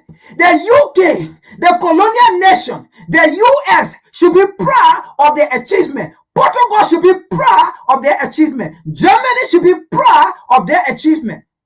UK should be proud. France should be proud. Belgium should be proud of what they did. Is that an achievement? They call it an achievement to bomb break African, to rape African, to kill African. Millions of Africans will go buried on the sea. They should be proud of that. You bring African, you made it out of barbecue. They should be proud of that.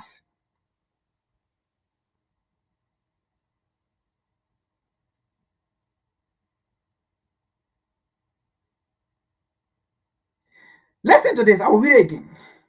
The UK should be proud of its achievement instead of feeling crippling shame. No, don't feel ashamed for enslaving Africans. Don't feel ashamed for having them on cotton plantation, sugarcane plantation, or sex slave plantation. Don't feel ashamed.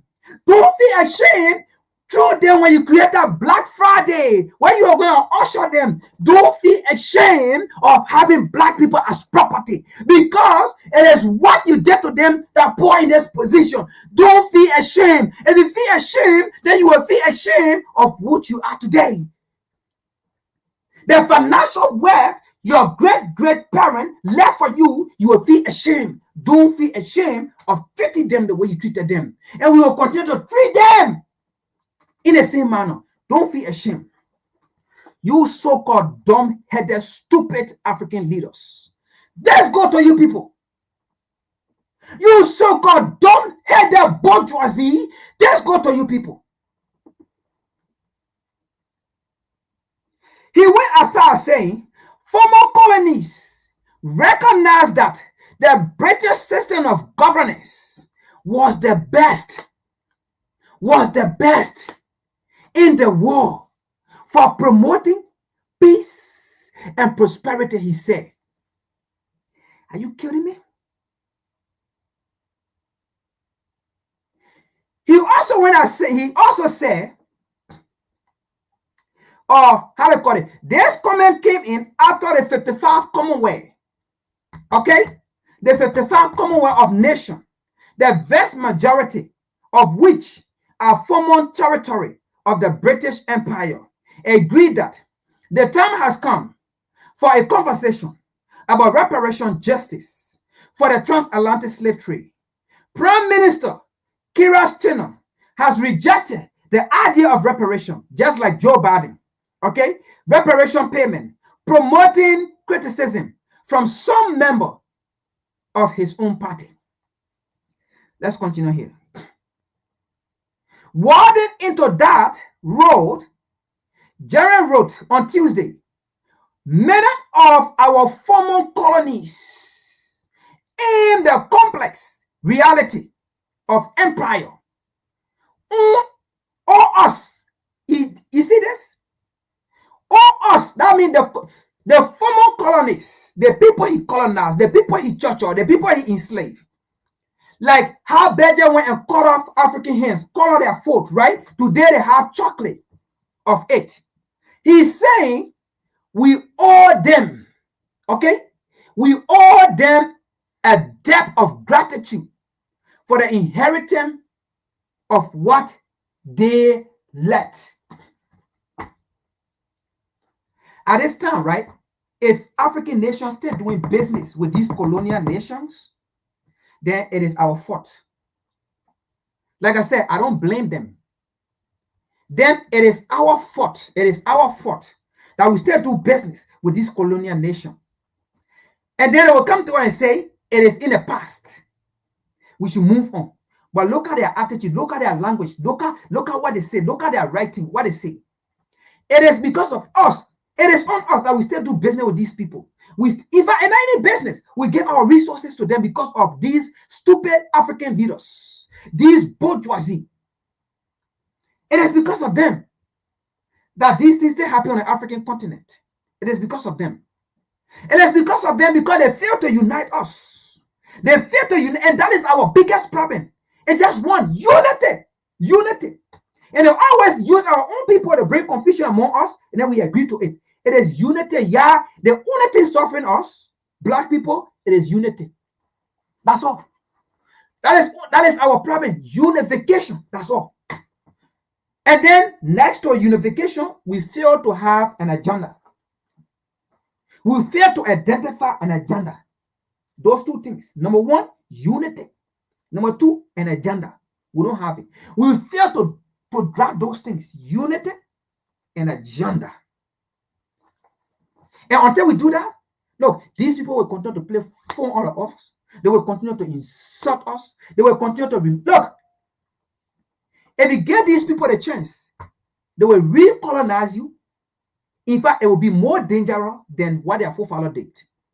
If you give them a chance, they will re-enslave you. It will be more dangerous than what their forefathers did.